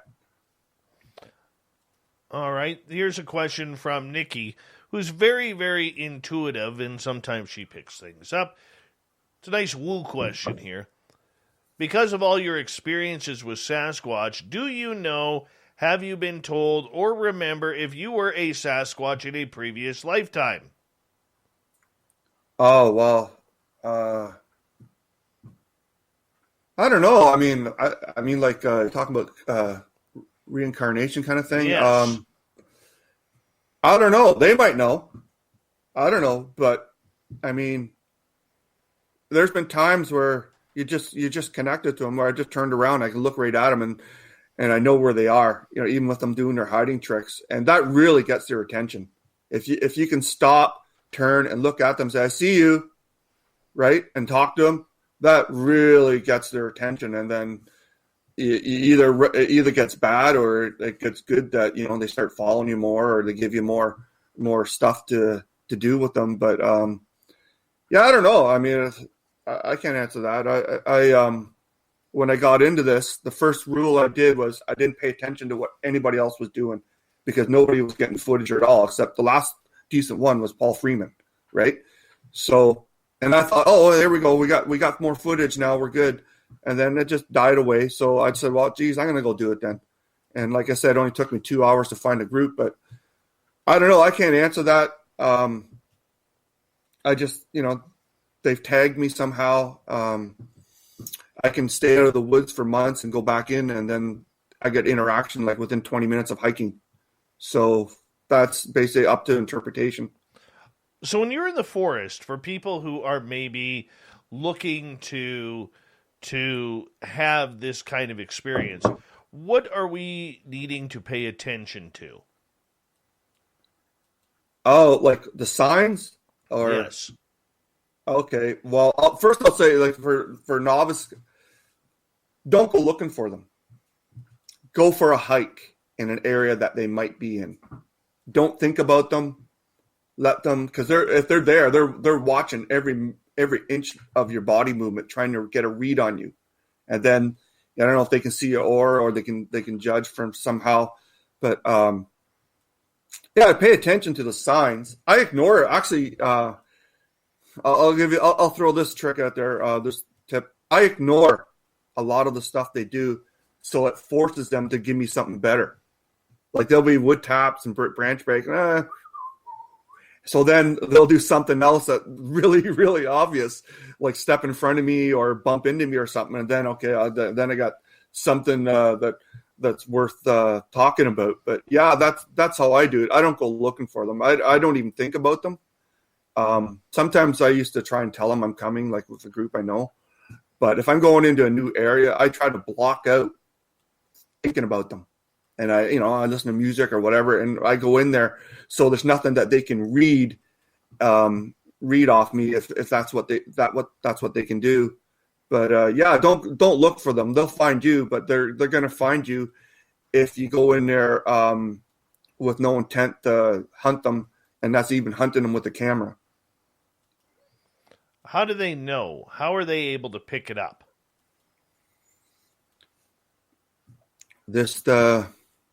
Well, we got 5 senses, right?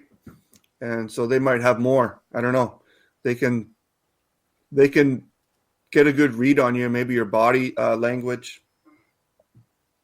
Maybe if you're walking with a dog, how friendly you are with your own dog. If you're affectionate with the dog or whatever. I'm not really sure. It's just they can read people like a book just by watching. I mean, that's all I got to do, right? Is to study us, right? So I think that's why they're interested in kids, because kids, pure natured young people, haven't done a bad thing in their life, so they'd probably give off a really nice bright yellow aura. So I don't know, maybe it's something like that. But I mean, if I get talking to them, I'll ask them. I don't know. I don't really know. They just can. They just know how to read people, I guess. It amazes me, and that's why I always wonder if there is something supernatural about them, if they have that ability. Well, yeah, I mean, they can. I've had them hit me with mind speak several times, some language, but mostly screams. I had a little one imitate one of my cats, like a meow, but kind of like he was being stepped on, but it was way too powerful. It probably didn't know what else to do except that it knew I had cats. I'm surprised they're not in here. The little buggers are all over the place. But yeah, they got some things that they can do that has never been charted or documented. But that's how, like my story encounter about Algonquin Park, they found me, a good hour's drive right at my tent at 3 a.m. So I went outside and I went for a washroom break, and hopefully I didn't pee on their feet or anything like that. But they were right there after 3-4 hours before being across the river. So they can do things. We're totally outclassed in trying to document them in most cases. Very interesting indeed. All right, let's get to a question from Randy, who is asking, do you think Sasquatches are aware of UFOs and aliens? Well, yeah, probably. They can sense humans, or we've been, you get pushed down the channels of conformity, and then once you become an adult, you can break away and follow your interest, whether it's UFO, paranormal, stuff like that. They don't have any boundaries like that. They're not taught any lines of thinking, you know what I mean, to shun that or to block that out, and stuff like that.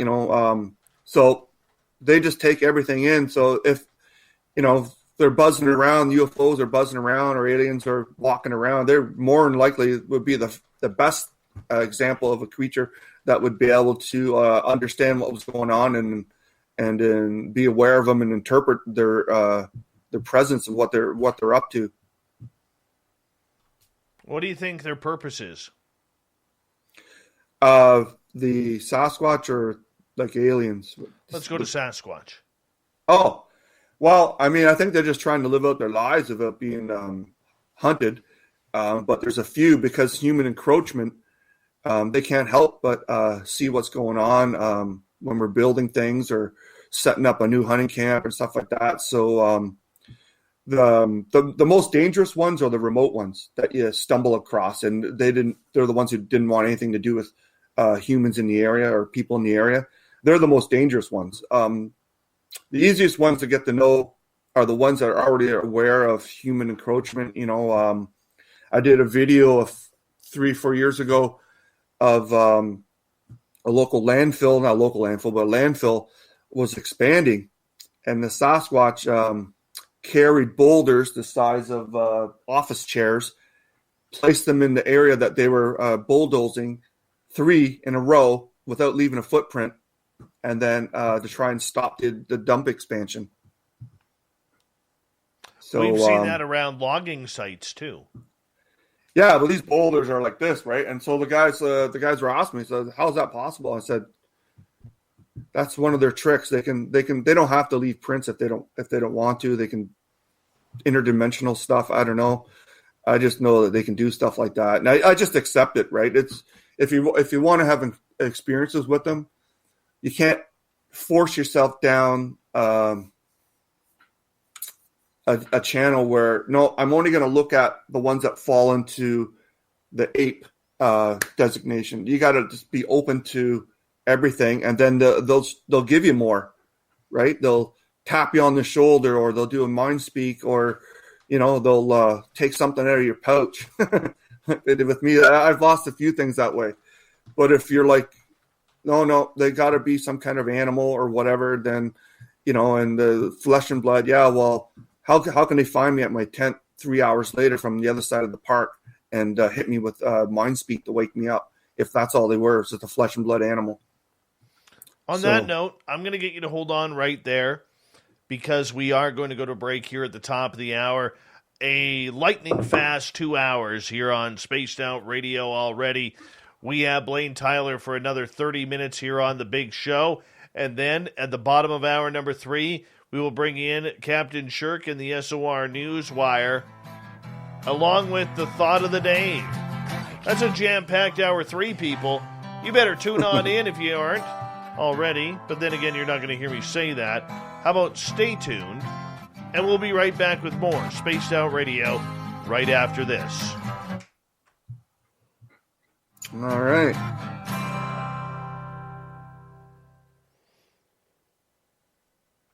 All right, we're clear.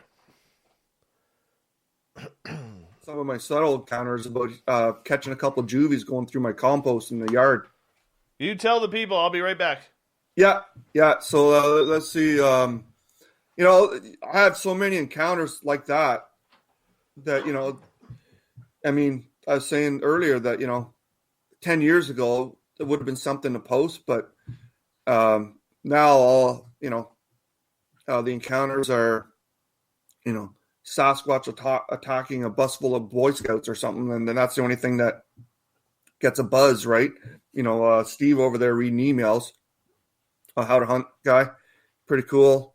I don't listen to all the stuff he says. I mean,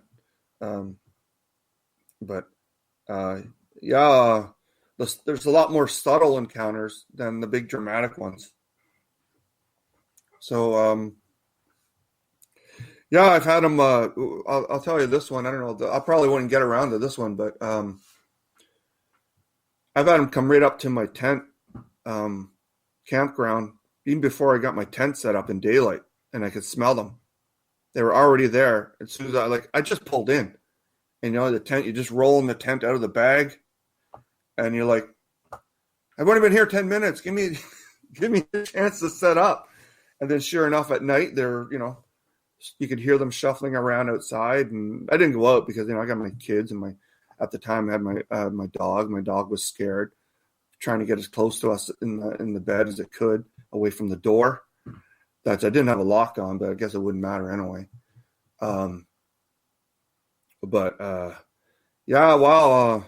Lots of subtle branch breaking, hiking along, let me know they're there. And then I got to the point where I just put away my camera in some cases with certain areas, because they won't give you anything if you're trying to you're doing all this right. Even with the GoPros, you just turn up. They know what you're trying to do. So if you want interaction instead of trying to get on the news, then you turn all that gear off, and maybe they'll be okay with an audio recorder. Just put it in your pocket, and then you might get some walking around or get a couple of courtesy wood knocks. When I was, I don't know if we're going to have time, but I mentioned at the Sasquatch Dunes, I found lots of little juvie prints. I found where they dug a hole and they used sticks as tools. They were making all these smaller, precise holes.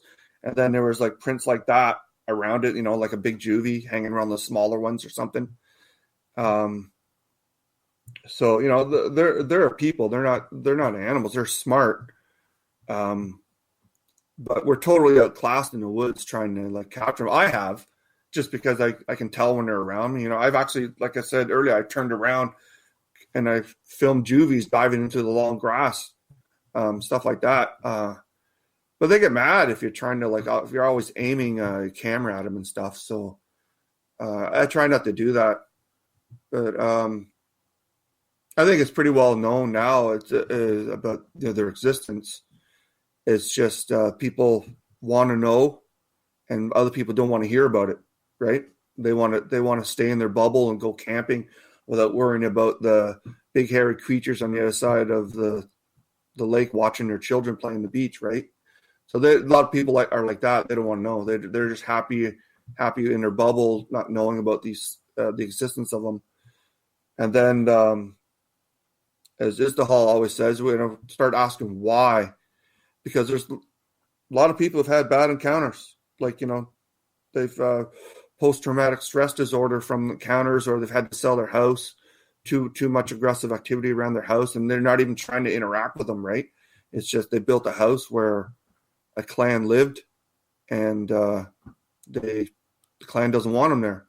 So then they sell. Obviously, they're not going to say, "Oh, by the way, there's an angry group of Sasquatch pounding on the house every night." So they sell, and then the next family has to deal with it. But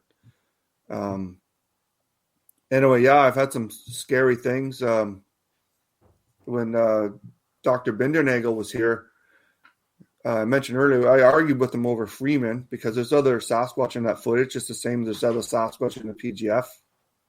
So pretty cool. I'm going to go coffee up. You go, and I'll take care of these guys. Yeah. We got about a minute and a half here. Oh, I'll be back quick. Yeah.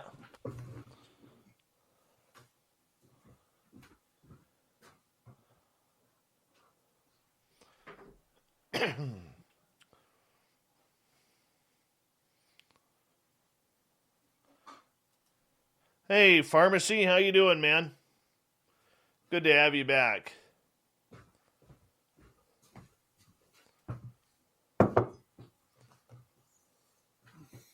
Alaska Lady, welcome to our channel.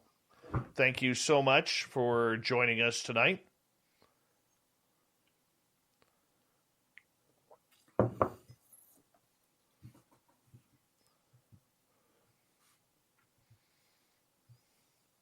All right, I want to say a big thank you to Brett, Ed, Cat Chaser, Kira, Rye Guy, Catfish, Kevin, and Andrew for the amazing super chats tonight. Really do appreciate it. Thank you so much for your support of Spaced Out Radio. Thank you to everyone who's new here, tuning us in for the first time, and hitting that subscribe button. We really do appreciate the love and support. And, of course, to all of you out there who are veterans, much love to each and every one of you out there for tuning us in as well. Here we go with hour 3.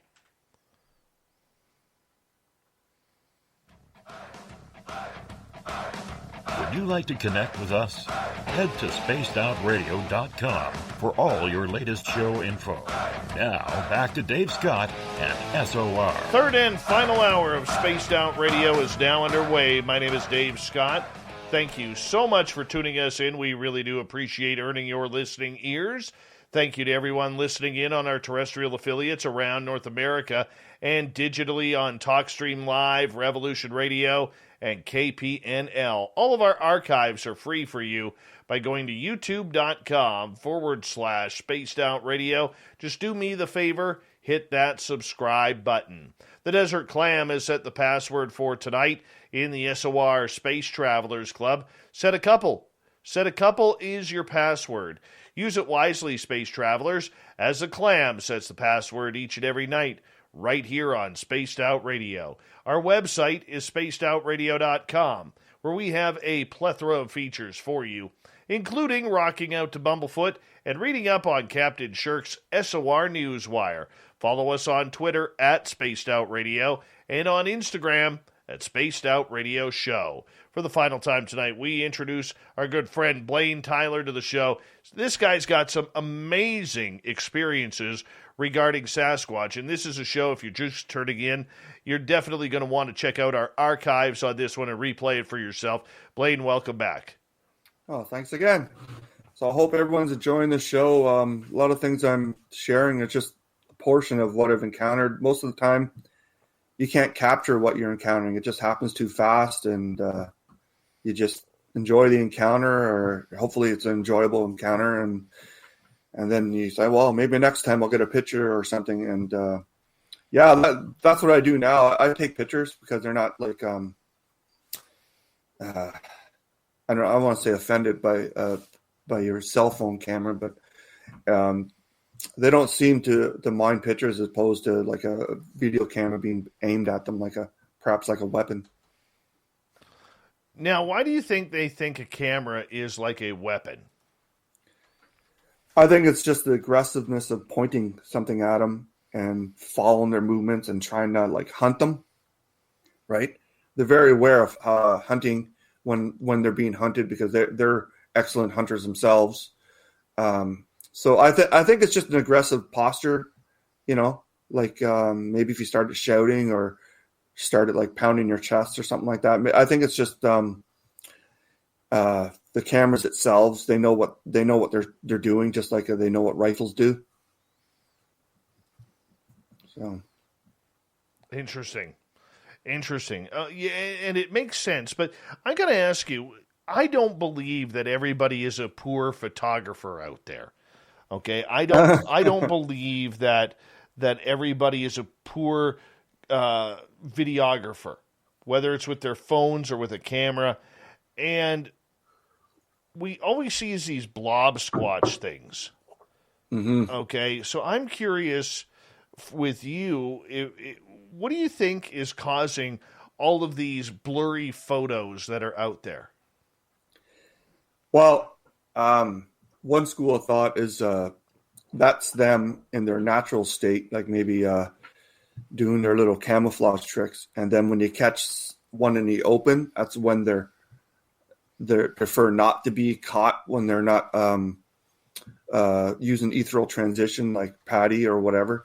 But most of the time they stay hidden unless they feel secure. So you're out there trying to get a picture of an animal that's using its stealth abilities to mess with cameras, and I've experienced that too. I find it better off. Don't like if let's say you see one. Actually, this happened 2 summers ago, maybe 3. But Sasquatch at my 9 o'clock, but I aimed the camera at 12, and then I pulled a good crop out of the picture because I didn't point it right at the Sasquatch. I aimed it past and to the right, where I seen another one actually, and then this one I got a good picture of a 7-foot-ish one, kind of slumped over in daylight and watching me back on the road. But yeah, that's them using their ethereal transition. You can see it in the Patterson footage. You can see it in Freeman's footage. If once you train your eyes, and actually it becomes a lot easier to spot them once you've seen them. I mean, I can spot them in videos like that, right? I just don't have time to do breakdowns, but that's just their natural stealth. That's how they've remained hidden all the time, and they decide when to let their guard down, or aggressively let their guard down if they want to scare somebody or worse. And that's when we see them with our naked eye. But for the most time, I've seen hikers walk right by them, and I've stopped and I said, "Yeah, I see you guys there on the right," but then there'd be like a family group go trucking right by them, and then cameras can't focus in on them because they're trying to find a point of interest or whatever, how cameras work.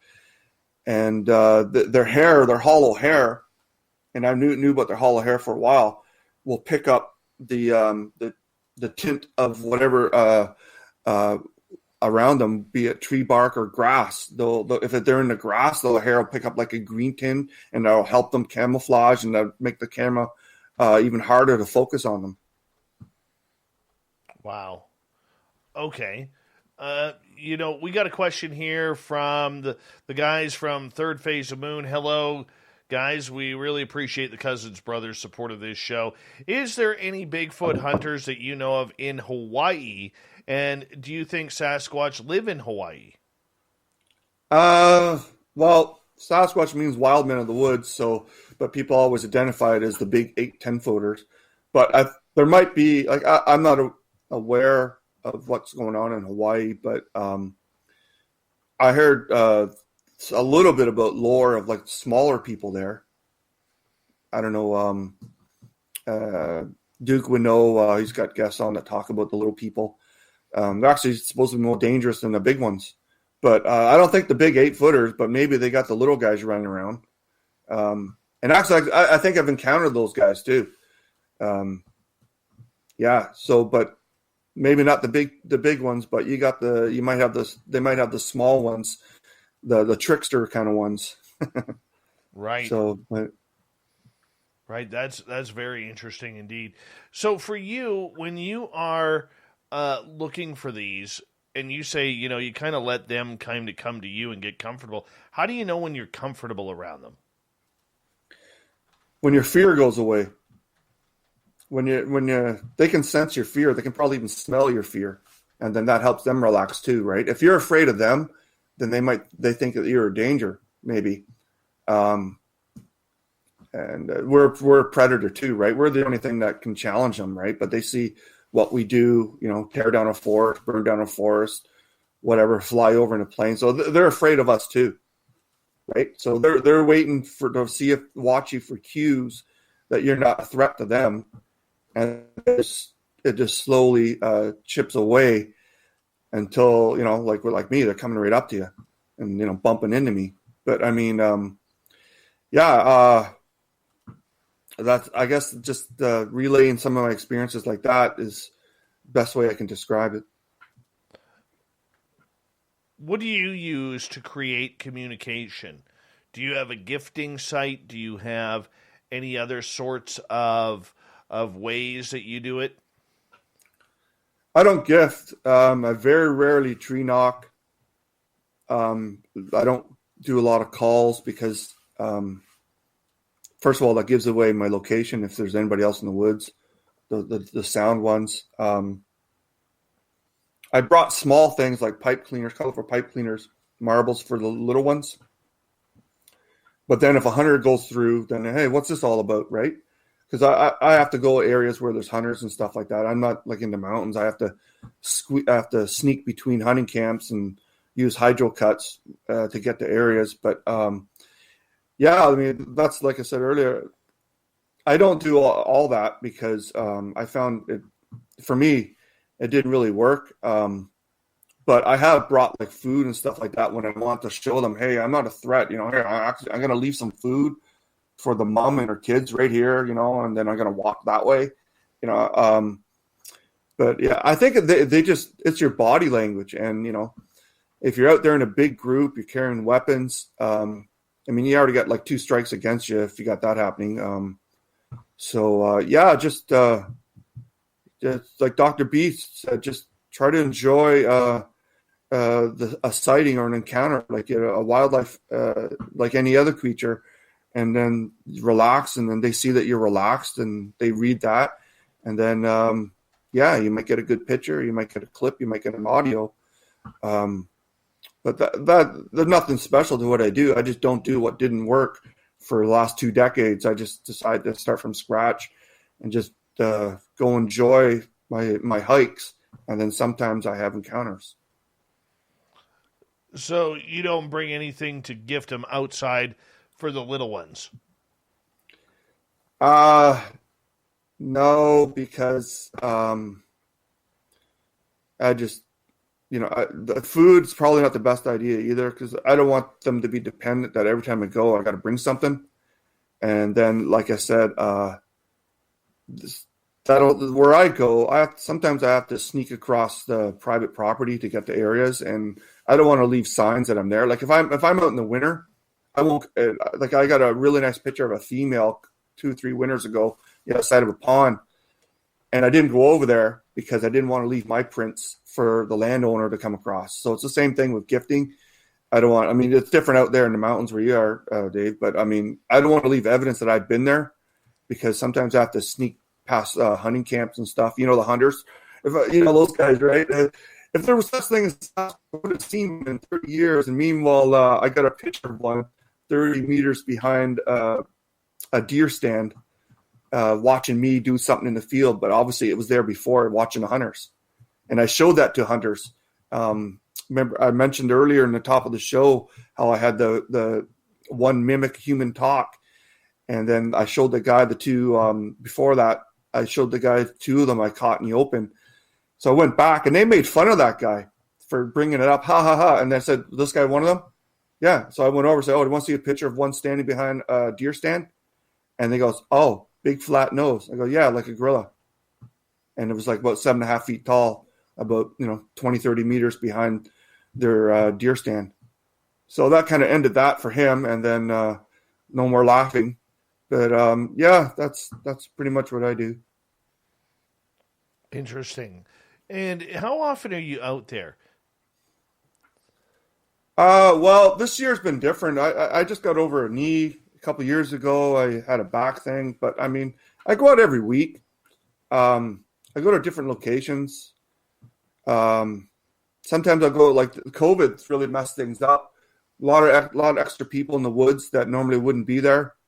So, you can't go out and have a big interaction when, every 5 minutes there's a family group going by or quadders going by, tearing up the sound, tearing up the piece with the sound of the engines. So I'm out every week for steady, but sometimes I take breaks, and like black fly season's here now. So I'm like, forget it. You know what I mean? I can go in my backyard and if I want to and have interaction or walk up the dirt road. But then you're doing this the whole time, right?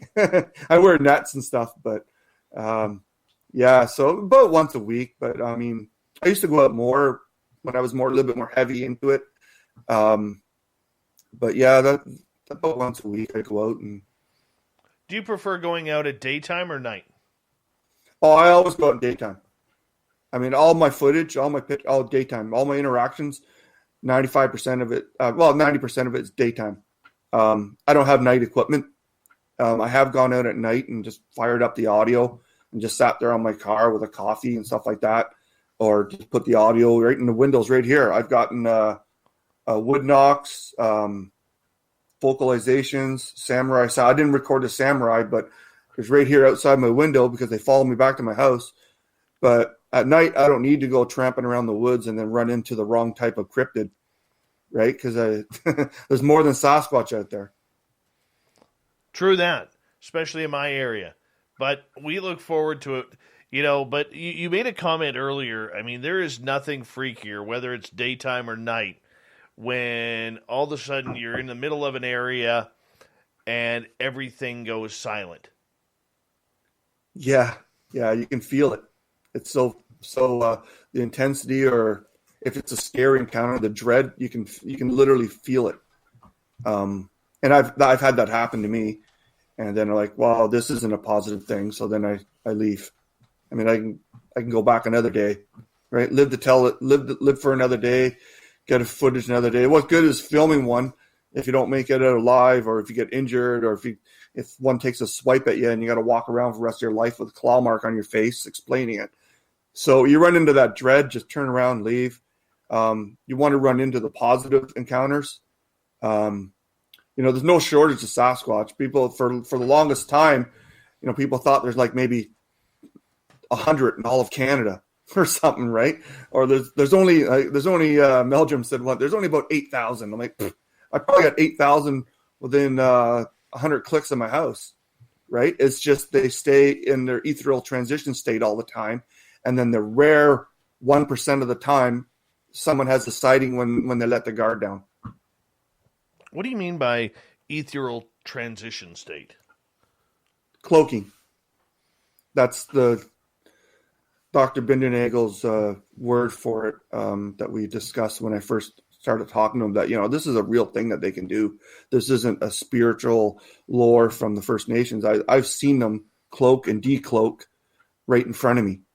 And then in daylight, right? And then, lots of other people have too. But, that time it was, it's just a myth. But no. I mean, I guess there's some evidence of it now, people catching them, pictures and all that stuff. But you go back just one decade and it was just a secret myth among the hardcore researchers. Oh, this happened to me, but there's no way I'm going to mention it. Right. But that's ethereal transition. That's the proper way.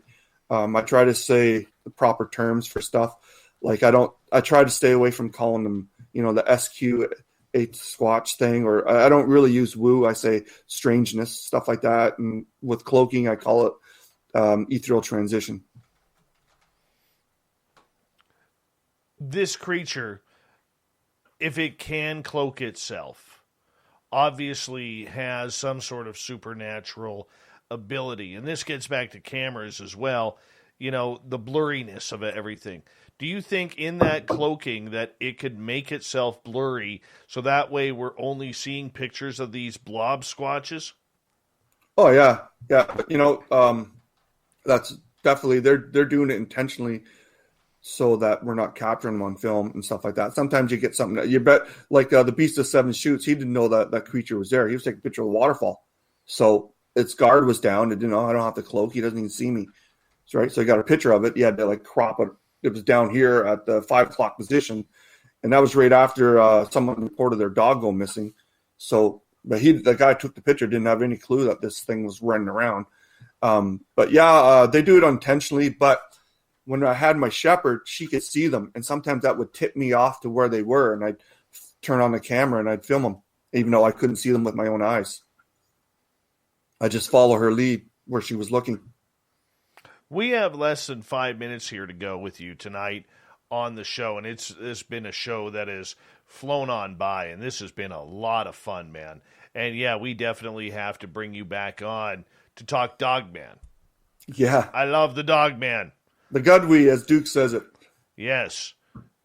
I think Duke is actually saying Dogman, but because his beard is so thick and prime that it comes out a Gugway. I honestly do believe that. And I know Duke's going to have from World Bigfoot Radio is going to have a good laugh of that as well.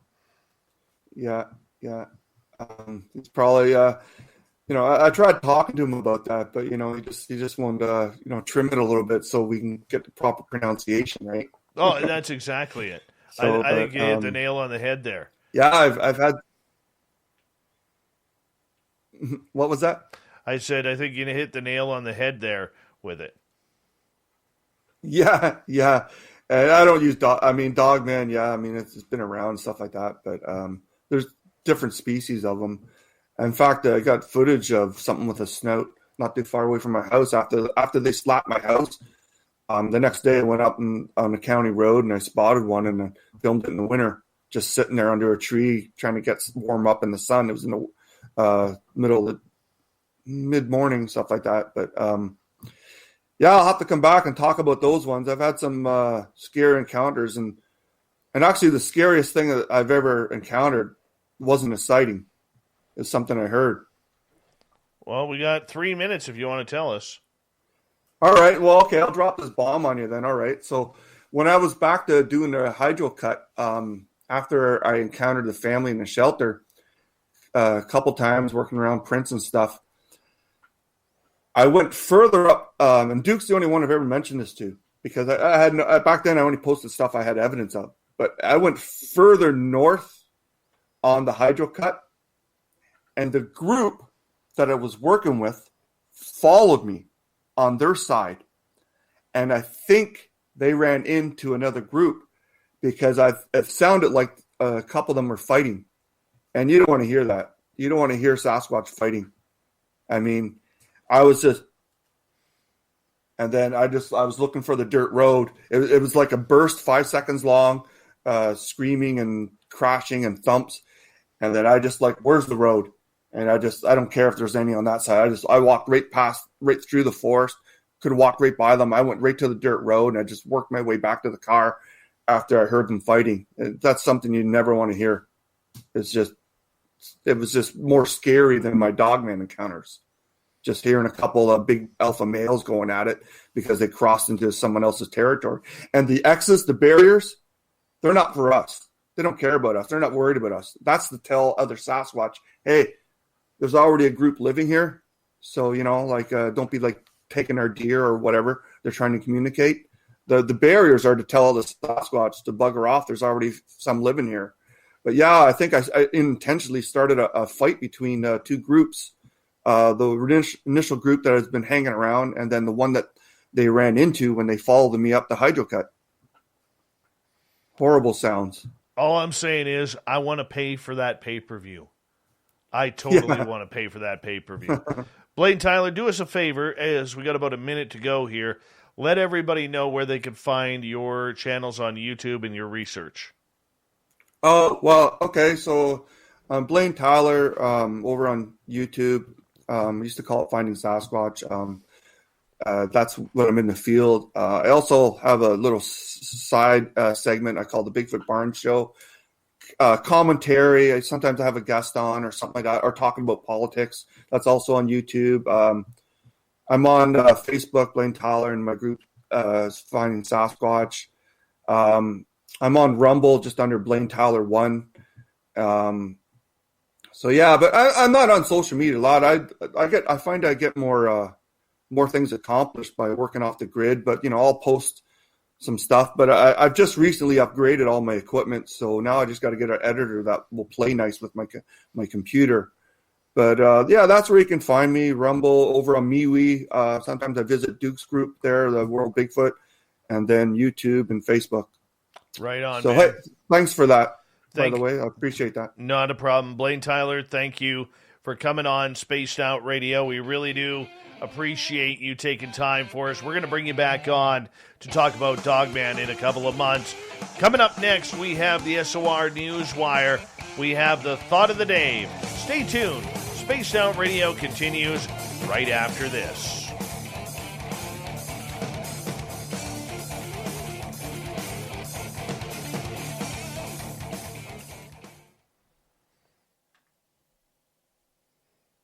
Great show, man.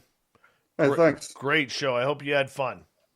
Oh yeah, I mean it's. I mean, I had to shut down my laptop, but there's other stuff that I mean, my vids are only like maybe 25% of what I've encountered, and I was gonna like scroll just to remind me, but I mean, there's so much that we could have talked about. I want to get into down the road, maybe after we get through Dogman and some of the other weird stuff.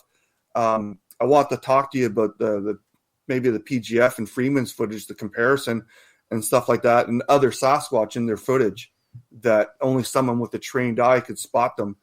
And I sent a picture once to Bill Munns and said, see, there's one right there. And then Patty went by a big male that was doing its ethereal transition, but because I've seen him in real life, it was easy for me to pick out. And then there's another big female right at the end of Roger's 1 minute footage that she walks right by, and she's actually bigger than Patty, but she's just up in the tree line. But I could definitely see her profile, and I picked that one out. Now, it's a good thing I'm not a hunter, right? But yeah, I'd like to come back on, talk about maybe some of the politics after, down the road at some point, and the PGF. And I think I mentioned earlier, there was a lot of activity at Bluff Creek before Roger got his footage. I mean, they were throwing around 300-pound drums of diesel fuel, stuff like that. One in the middle of the day came out, and while the guys were having lunch, the road crew, a big one, picked up, I think it was 22-inch prints, picked up a whole trailer full of culverts and tipped it right in the middle of the day. And there's still one there today from that Sasquatch tipping that over in midday. Yeah, MK Davis found it when he went there. So yeah, there's lots of stuff. I mean, I can go on and on about my encounters or my Dogman encounters, which I cover if I run into them. But once I run into them, I don't go back to that area. So yeah, lots of stuff to talk about. So yeah, we'll have to get around to it. We're going to make it happen. I can guarantee you we're going to make it happen. My friend, yeah. I got to run here because I have to get ready for the news, but I will let you go on that note so you can get some sleep. But we'll get our booking team with Corns, the booking guy, to get on you and get you another date here to talk some Dogman, okay? All right, sounds great. Thanks for having me on. All right, buddy. And, thank you. Have a good night. Hey, do me a favor before you come on next. Burn that fucking hat. I was going to wear my jersey. Damn you. Damn you. It's on next time. It's on 67. Yeah. All right. Well, we'll see what happens in the playoffs. Okay, take care. All right, Thanks brother. For having me on, Dave. Thank you. Take care. Bye. Good night. That's good stuff right there. Good stuff. Damn Toronto Maple Leafs fans. I would believe him. I 99.8% believe him.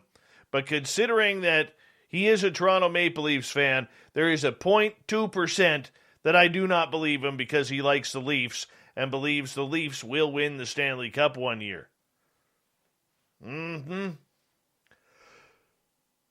Excuse me.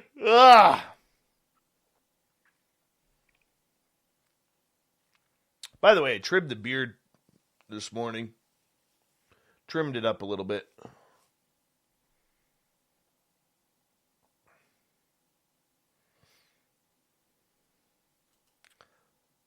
Thank you, everyone, for your amazing support.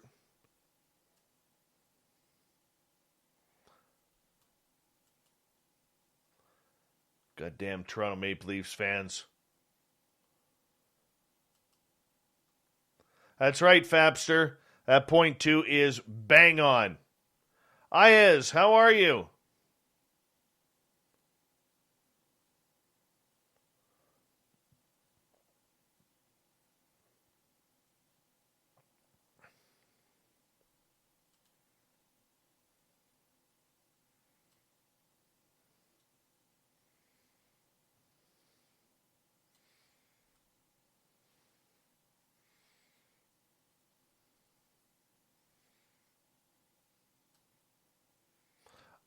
Stu Gerson, I'm getting my guitars tuned up and fixed. And that's why we got the empty wall here and the empty space here. This guitar here is going to go get fixed soon. Big thank you to Meth and Sasquatch, to Andrew, Kevin, Catfish, Rye Guy, Kira, Cat Chaser, Super Ed, and Brett for the super chats. Really do appreciate the love. Let's kick off the final half hour of the show, everyone.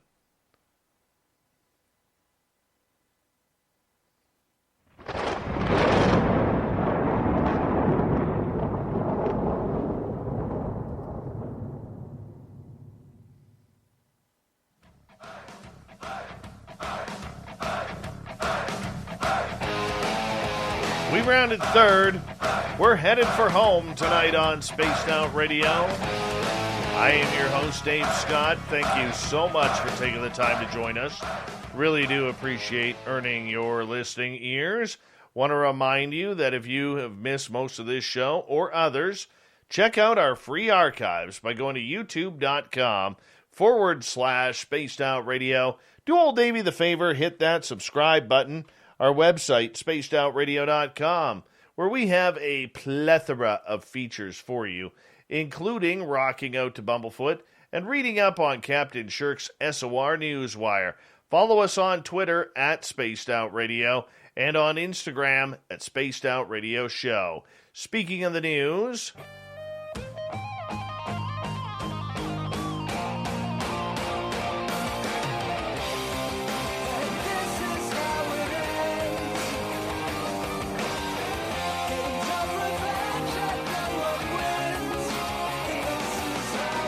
the news is always changing, which is why we bring you the SOR Newswire at the back end of every show, where we get to the weird, the strange, the wacky, and, well, sometimes the odd UFOs.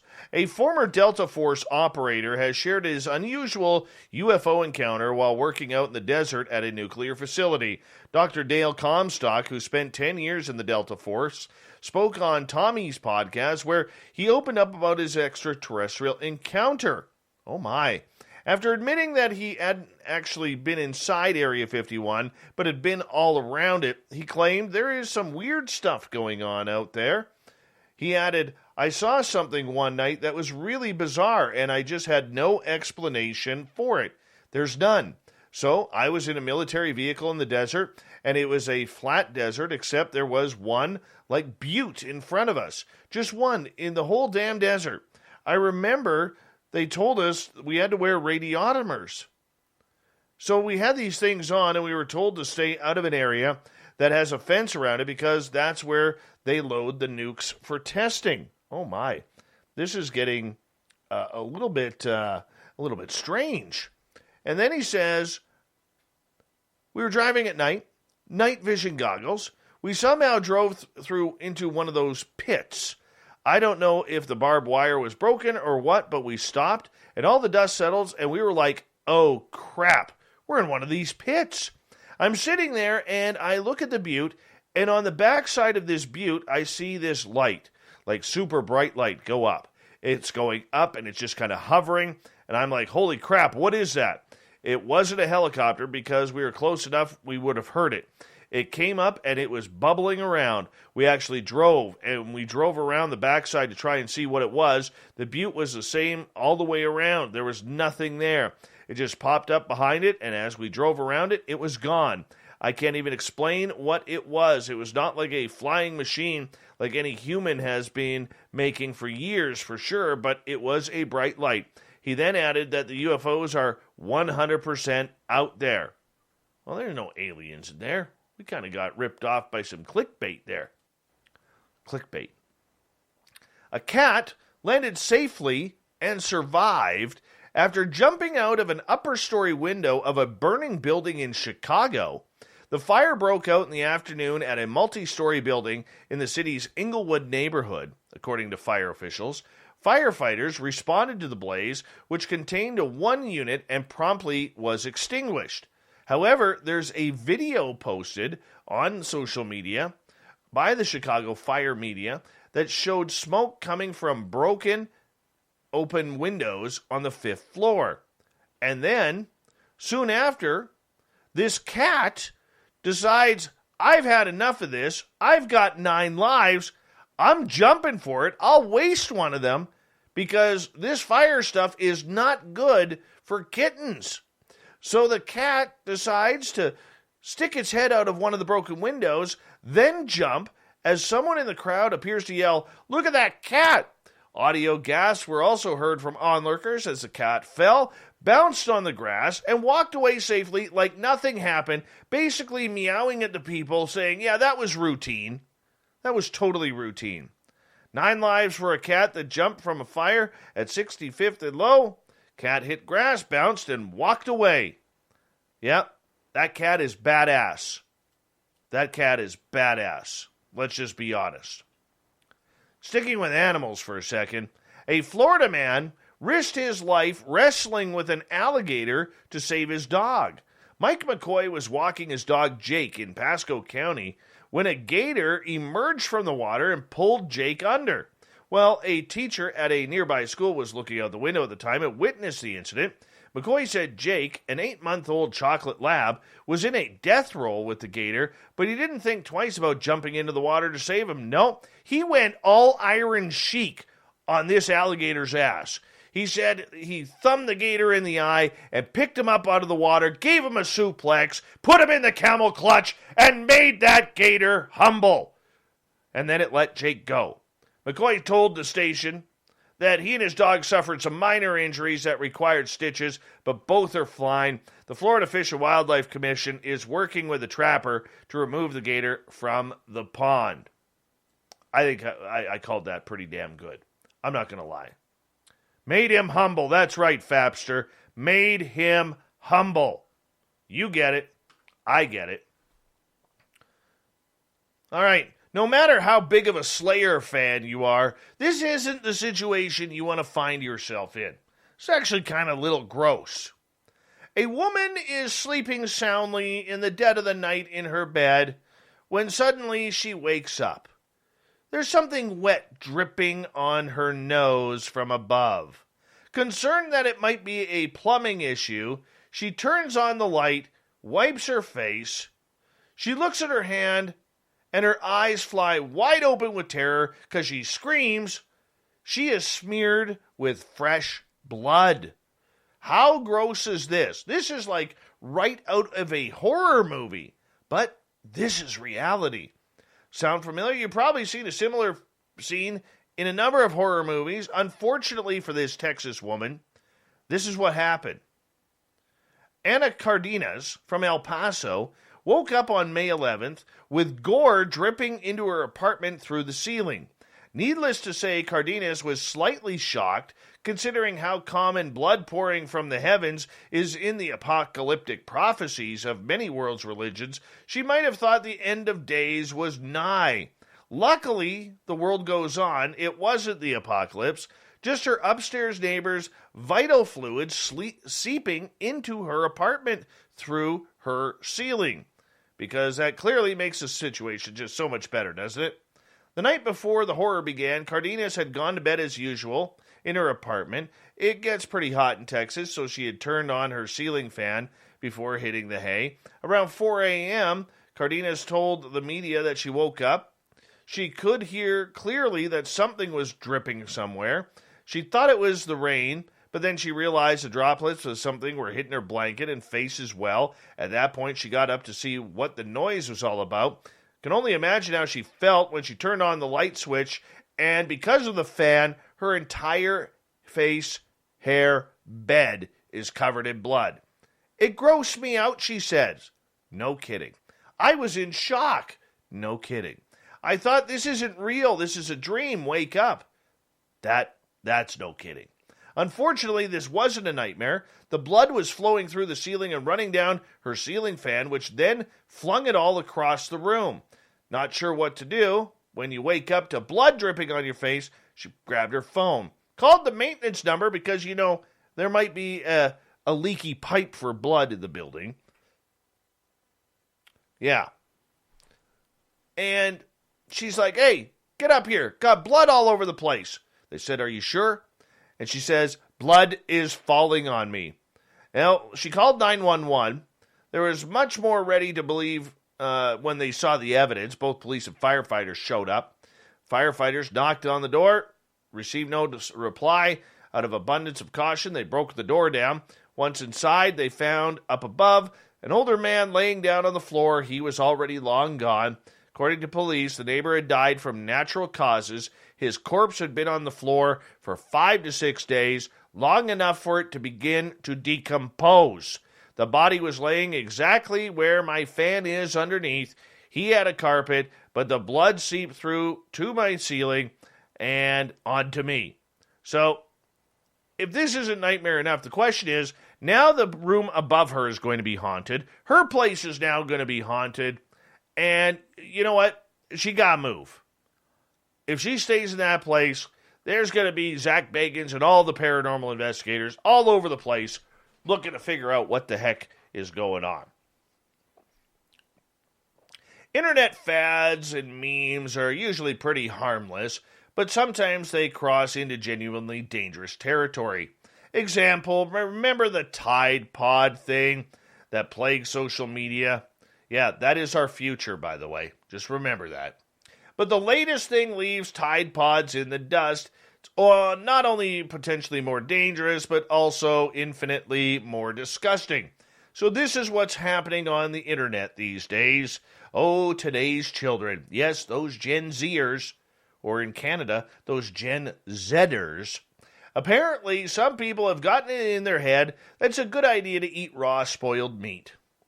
And we're not talking about a steak that went old a couple of days ago. This is about meat that's in advanced stages of decomposition.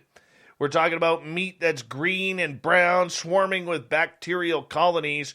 You know, the genuinely rotten stuff that you wouldn't even feed to a dog? That stuff. So some of these people, this is what they're doing. They're getting their kicks off of this.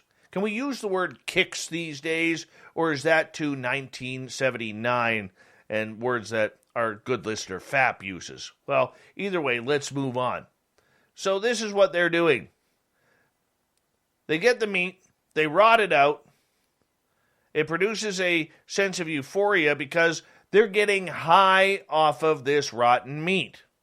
Yeah, never mind huffing gas or Lysol spray or drinking Aqua Velva from Grandpa's medicine cabinet. No, let's just rot out a good sirloin or T-bone. Let it stand in the sun. Let it sit outside. Let it ferment. Let it rot. And then let's eat it for the high. That's what's going on. Yes, never mind food poisoning. Never mind anything like salmonella, botulism, or anything like that. And that's the first time we've used the word botulism on this show. But apparently it is a thing called the meat high now. Vegans aren't liking this. They're safe. You don't need to tune in, vegans or vegetarians. Mostly vegans. Yes. Singaporean dietitian Naras Lapsis said it's possible that consuming decomposed meat could produce an altered state of consciousness. Oh God, Grant Cameron's going to do this now. But that's generally not a good thing.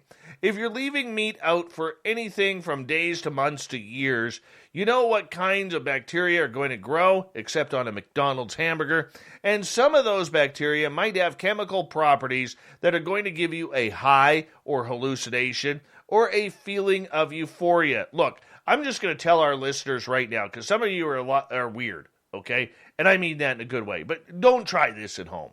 Please don't. I'm not taking responsibility for this. So yes, you might start feeling all kinds of weird things when the indescribable things growing out of your rotten steak start attacking your system. Yes, botulism. Think about it. It's not good. Yes, symptoms of botulism usually start with weakness of the muscles that control the eyes, face, mouth, and throat.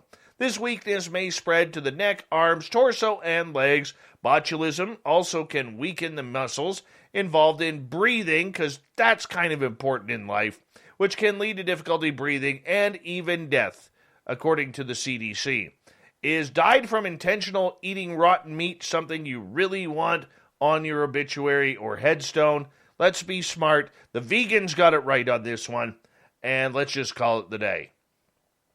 A herd of wild boars surrounded a woman who had just come out of a supermarket near Rome, and they stole her shopping, rekindling the debate about the presence of animals in Italian towns in the cities. Yes, a video posted on social media showed these wild pigs approaching and cornering a woman, and they wouldn't leave her go. They're like, hey, you got some food for us? They're like, yeah, give us that food, lady. You want us to pull a tusk on you? Because we will. We'll pull a tusk on you. We have no problem. Give us the food, lady. What are you doing? It's the food or you. Either way, we are pigging out tonight. The little ones, because the babies are now learning this stuff. Bad parenting by these pigs, by the way. Yeah, they start eating the contents in the bag right in the car parking lot. While the other ones, well, they get a little bit more shy with things because they don't want to be recognized. They don't want to be on Italy's most wanted list. So they start running away with the food. The author of the video, because why help the woman who is surrounded by wild boars when you can catch the video and post it online and have it go viral? Because that's more important these days. Literally, he's like, I do not believe my eyes. Last October, the mayor of Rome ordered an investigation after a family of wild boars, commonplace in the city, were shot and killed by police at a children's playground near the Vatican. Yeah, the animal rights activists were like, you can't do that. They're like, we're trying to save kids' lives from wild animals. They're like, you can't do that. And it was a big debate. Okay, I got to honestly say, Pablo Picasso's painting of a lady sitting in the chair, it's called Women Sitting Near a Window. It's ugly. It's ugly. But apparently I know nothing about art because it just sold for $103 million at Christie's auction house. That figure comprises $90 million for the painting itself, with fees and commissions on top, Christie said. The auction house had estimated the painting would sell for $55 million. It's ugly. The title work, titled Femme assise près d'une fenêtre, Marie-Thérèse, in Spanish, was sold after 19 minutes of bidding.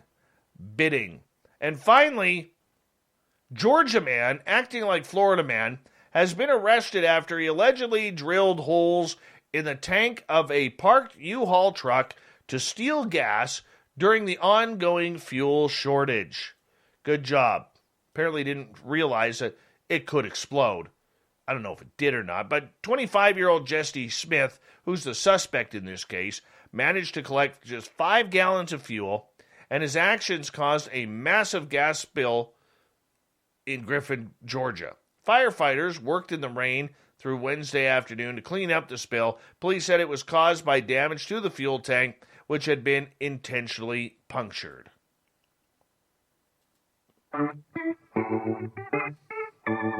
Suplex those alligators. I'm just saying.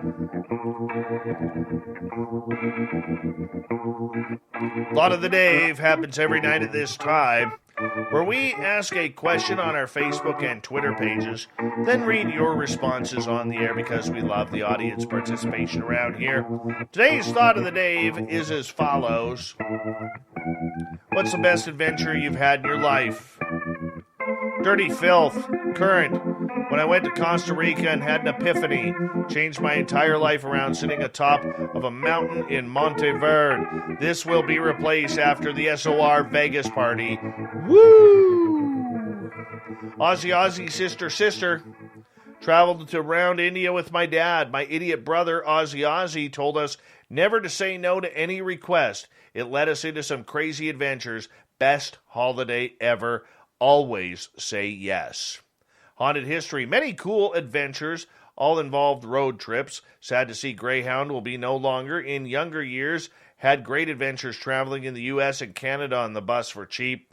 Met many interesting people along the way. One most memorable was Eugene, Oregon to New Mexico. Greg, winter camping trip a few years ago with my Corgi Duke at Yola Tango. We were going again? Fingers crossed, we will see some woo. I hope you do. Jenster says it's hard to pick just one. Eric with a K, we are his fourth favorite show, people. We're number 4 for Eric. He says, great question. That's a tough one. Thanks for answering, buddy. Thank you for answering. All right, let's move on here. Let's go to Sandra, who says, a posting to Germany for 4 years with a toddler. Magnus, being alive. Major Lee, navigating the rapids on the River Irwell in Manchester in an old bathtub with my mates when we were just 7 years old. Marty, working as a tuna porpoise observer on U.S. tuna boats in the Eastern Pacific, over 7 months at sea. Scarlett, still on it. I'll let you know how it turns out. Janine, we rented an RV and drove from Vancouver to Alaska. What a trip. Joe, 3 years of digging up dinosaurs in Colorado for the Peabody Museum at Yale University. And your hair looked beautiful while you were doing it. Kara, skydiving over the Abel Tasman in New Zealand. Walter, more than one, but being on a boat without lights or life jackets during a rough storm on Lake Titicaca at night is memorable. Allison, being married to my husband, Matt Sy. Gail, living in Alaska. Edith, getting the spirit of a kidnapped and murdered scientist attached to me, which eventually led me to driving down a dark forest road and a Bigfoot running into the highlight beams. All right, let's go to Constance, parenthood. Michael, back in the 80s, drove a car across the border into Mexico. Needless to say, we were pulled over by Mexican police. It was like a scene straight out of the movies. Ashira gets the final one tonight. Well, maybe we'll get one more after that. I've climbed a mountain and had a Bigfoot experience, and I've went kayaking under a haunted building on a level that I hadn't been seen in decades. While kayaking, I had a near-death experience when a bird flew in my face. At least it felt like one. And finally, Doug Ward, a Dead tour. Oh, that's nice. The Grateful Dead. Oh, thank you to Blayne Tyler for joining us. Thank you to Captain Shirk for the news and everyone participating in the Thought of the Day. We got Mr. Ron Bumblefoot Thal rocking in the background with Little Brother is watching. Bumblefoot is the official music of Spaced Out Radio, rocking us in and out of every single show. Get your horns up for the guitar god himself. Special thanks to everybody listening in at work, at home, in your cars, wherever you may be. Thank you to everyone who's tuning in on Twitch, YouTube, LGAB, Periscope, Spreaker, Twitter, and Derek and the Starcats dancing away at hashtag Spaced Out Radio. Remember, this show is copyright by Spaced Out Radio and SOR Media Ventures Limited. Thank you so much for choosing to share your evening with us, because together, my friends, we own the night. Mr. Bumblefoot, we need a favor. We need you to take us home.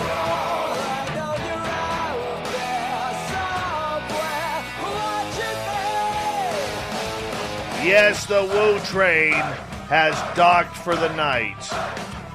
But soon, my friends, we shall ride again.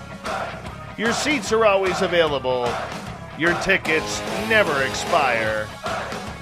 And if you want to bring a friend, we've got room for them too.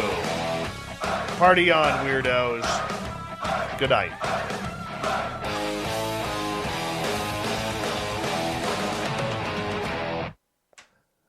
Filth, I'm stealing that Party On Weirdos thing. Just saying. Minute Maid slushies are back at McDonald's. And if you want to thank me for that info with a slushie, that's cool. It's more than a drink. It's a McDonald's drink. Treat yourself to a refreshing Minute Maid slushie, a pink lemonade, or strawberry watermelon. Goes great with a fresh beef quarter pounder with cheese or the new crispy chicken sandwich. At participating McDonald's for a limited time. Fresh beef available at most restaurants in contiguous U.S. Not available in Alaska, Hawaii, and U.S. territories. Minute Maid slushies are back at McDonald's. And if you want to thank me for that info with a slushie, that's cool. It's more than a drink. It's a McDonald's drink. Treat yourself to a refreshing Minute Maid slushie, a pink lemonade, or strawberry watermelon. Goes great with a fresh beef quarter pounder with cheese or the new crispy chicken sandwich. At participating McDonald's for a limited time. Fresh beef available at most restaurants in contiguous U.S. Not available in Alaska, Hawaii, and U.S. territories.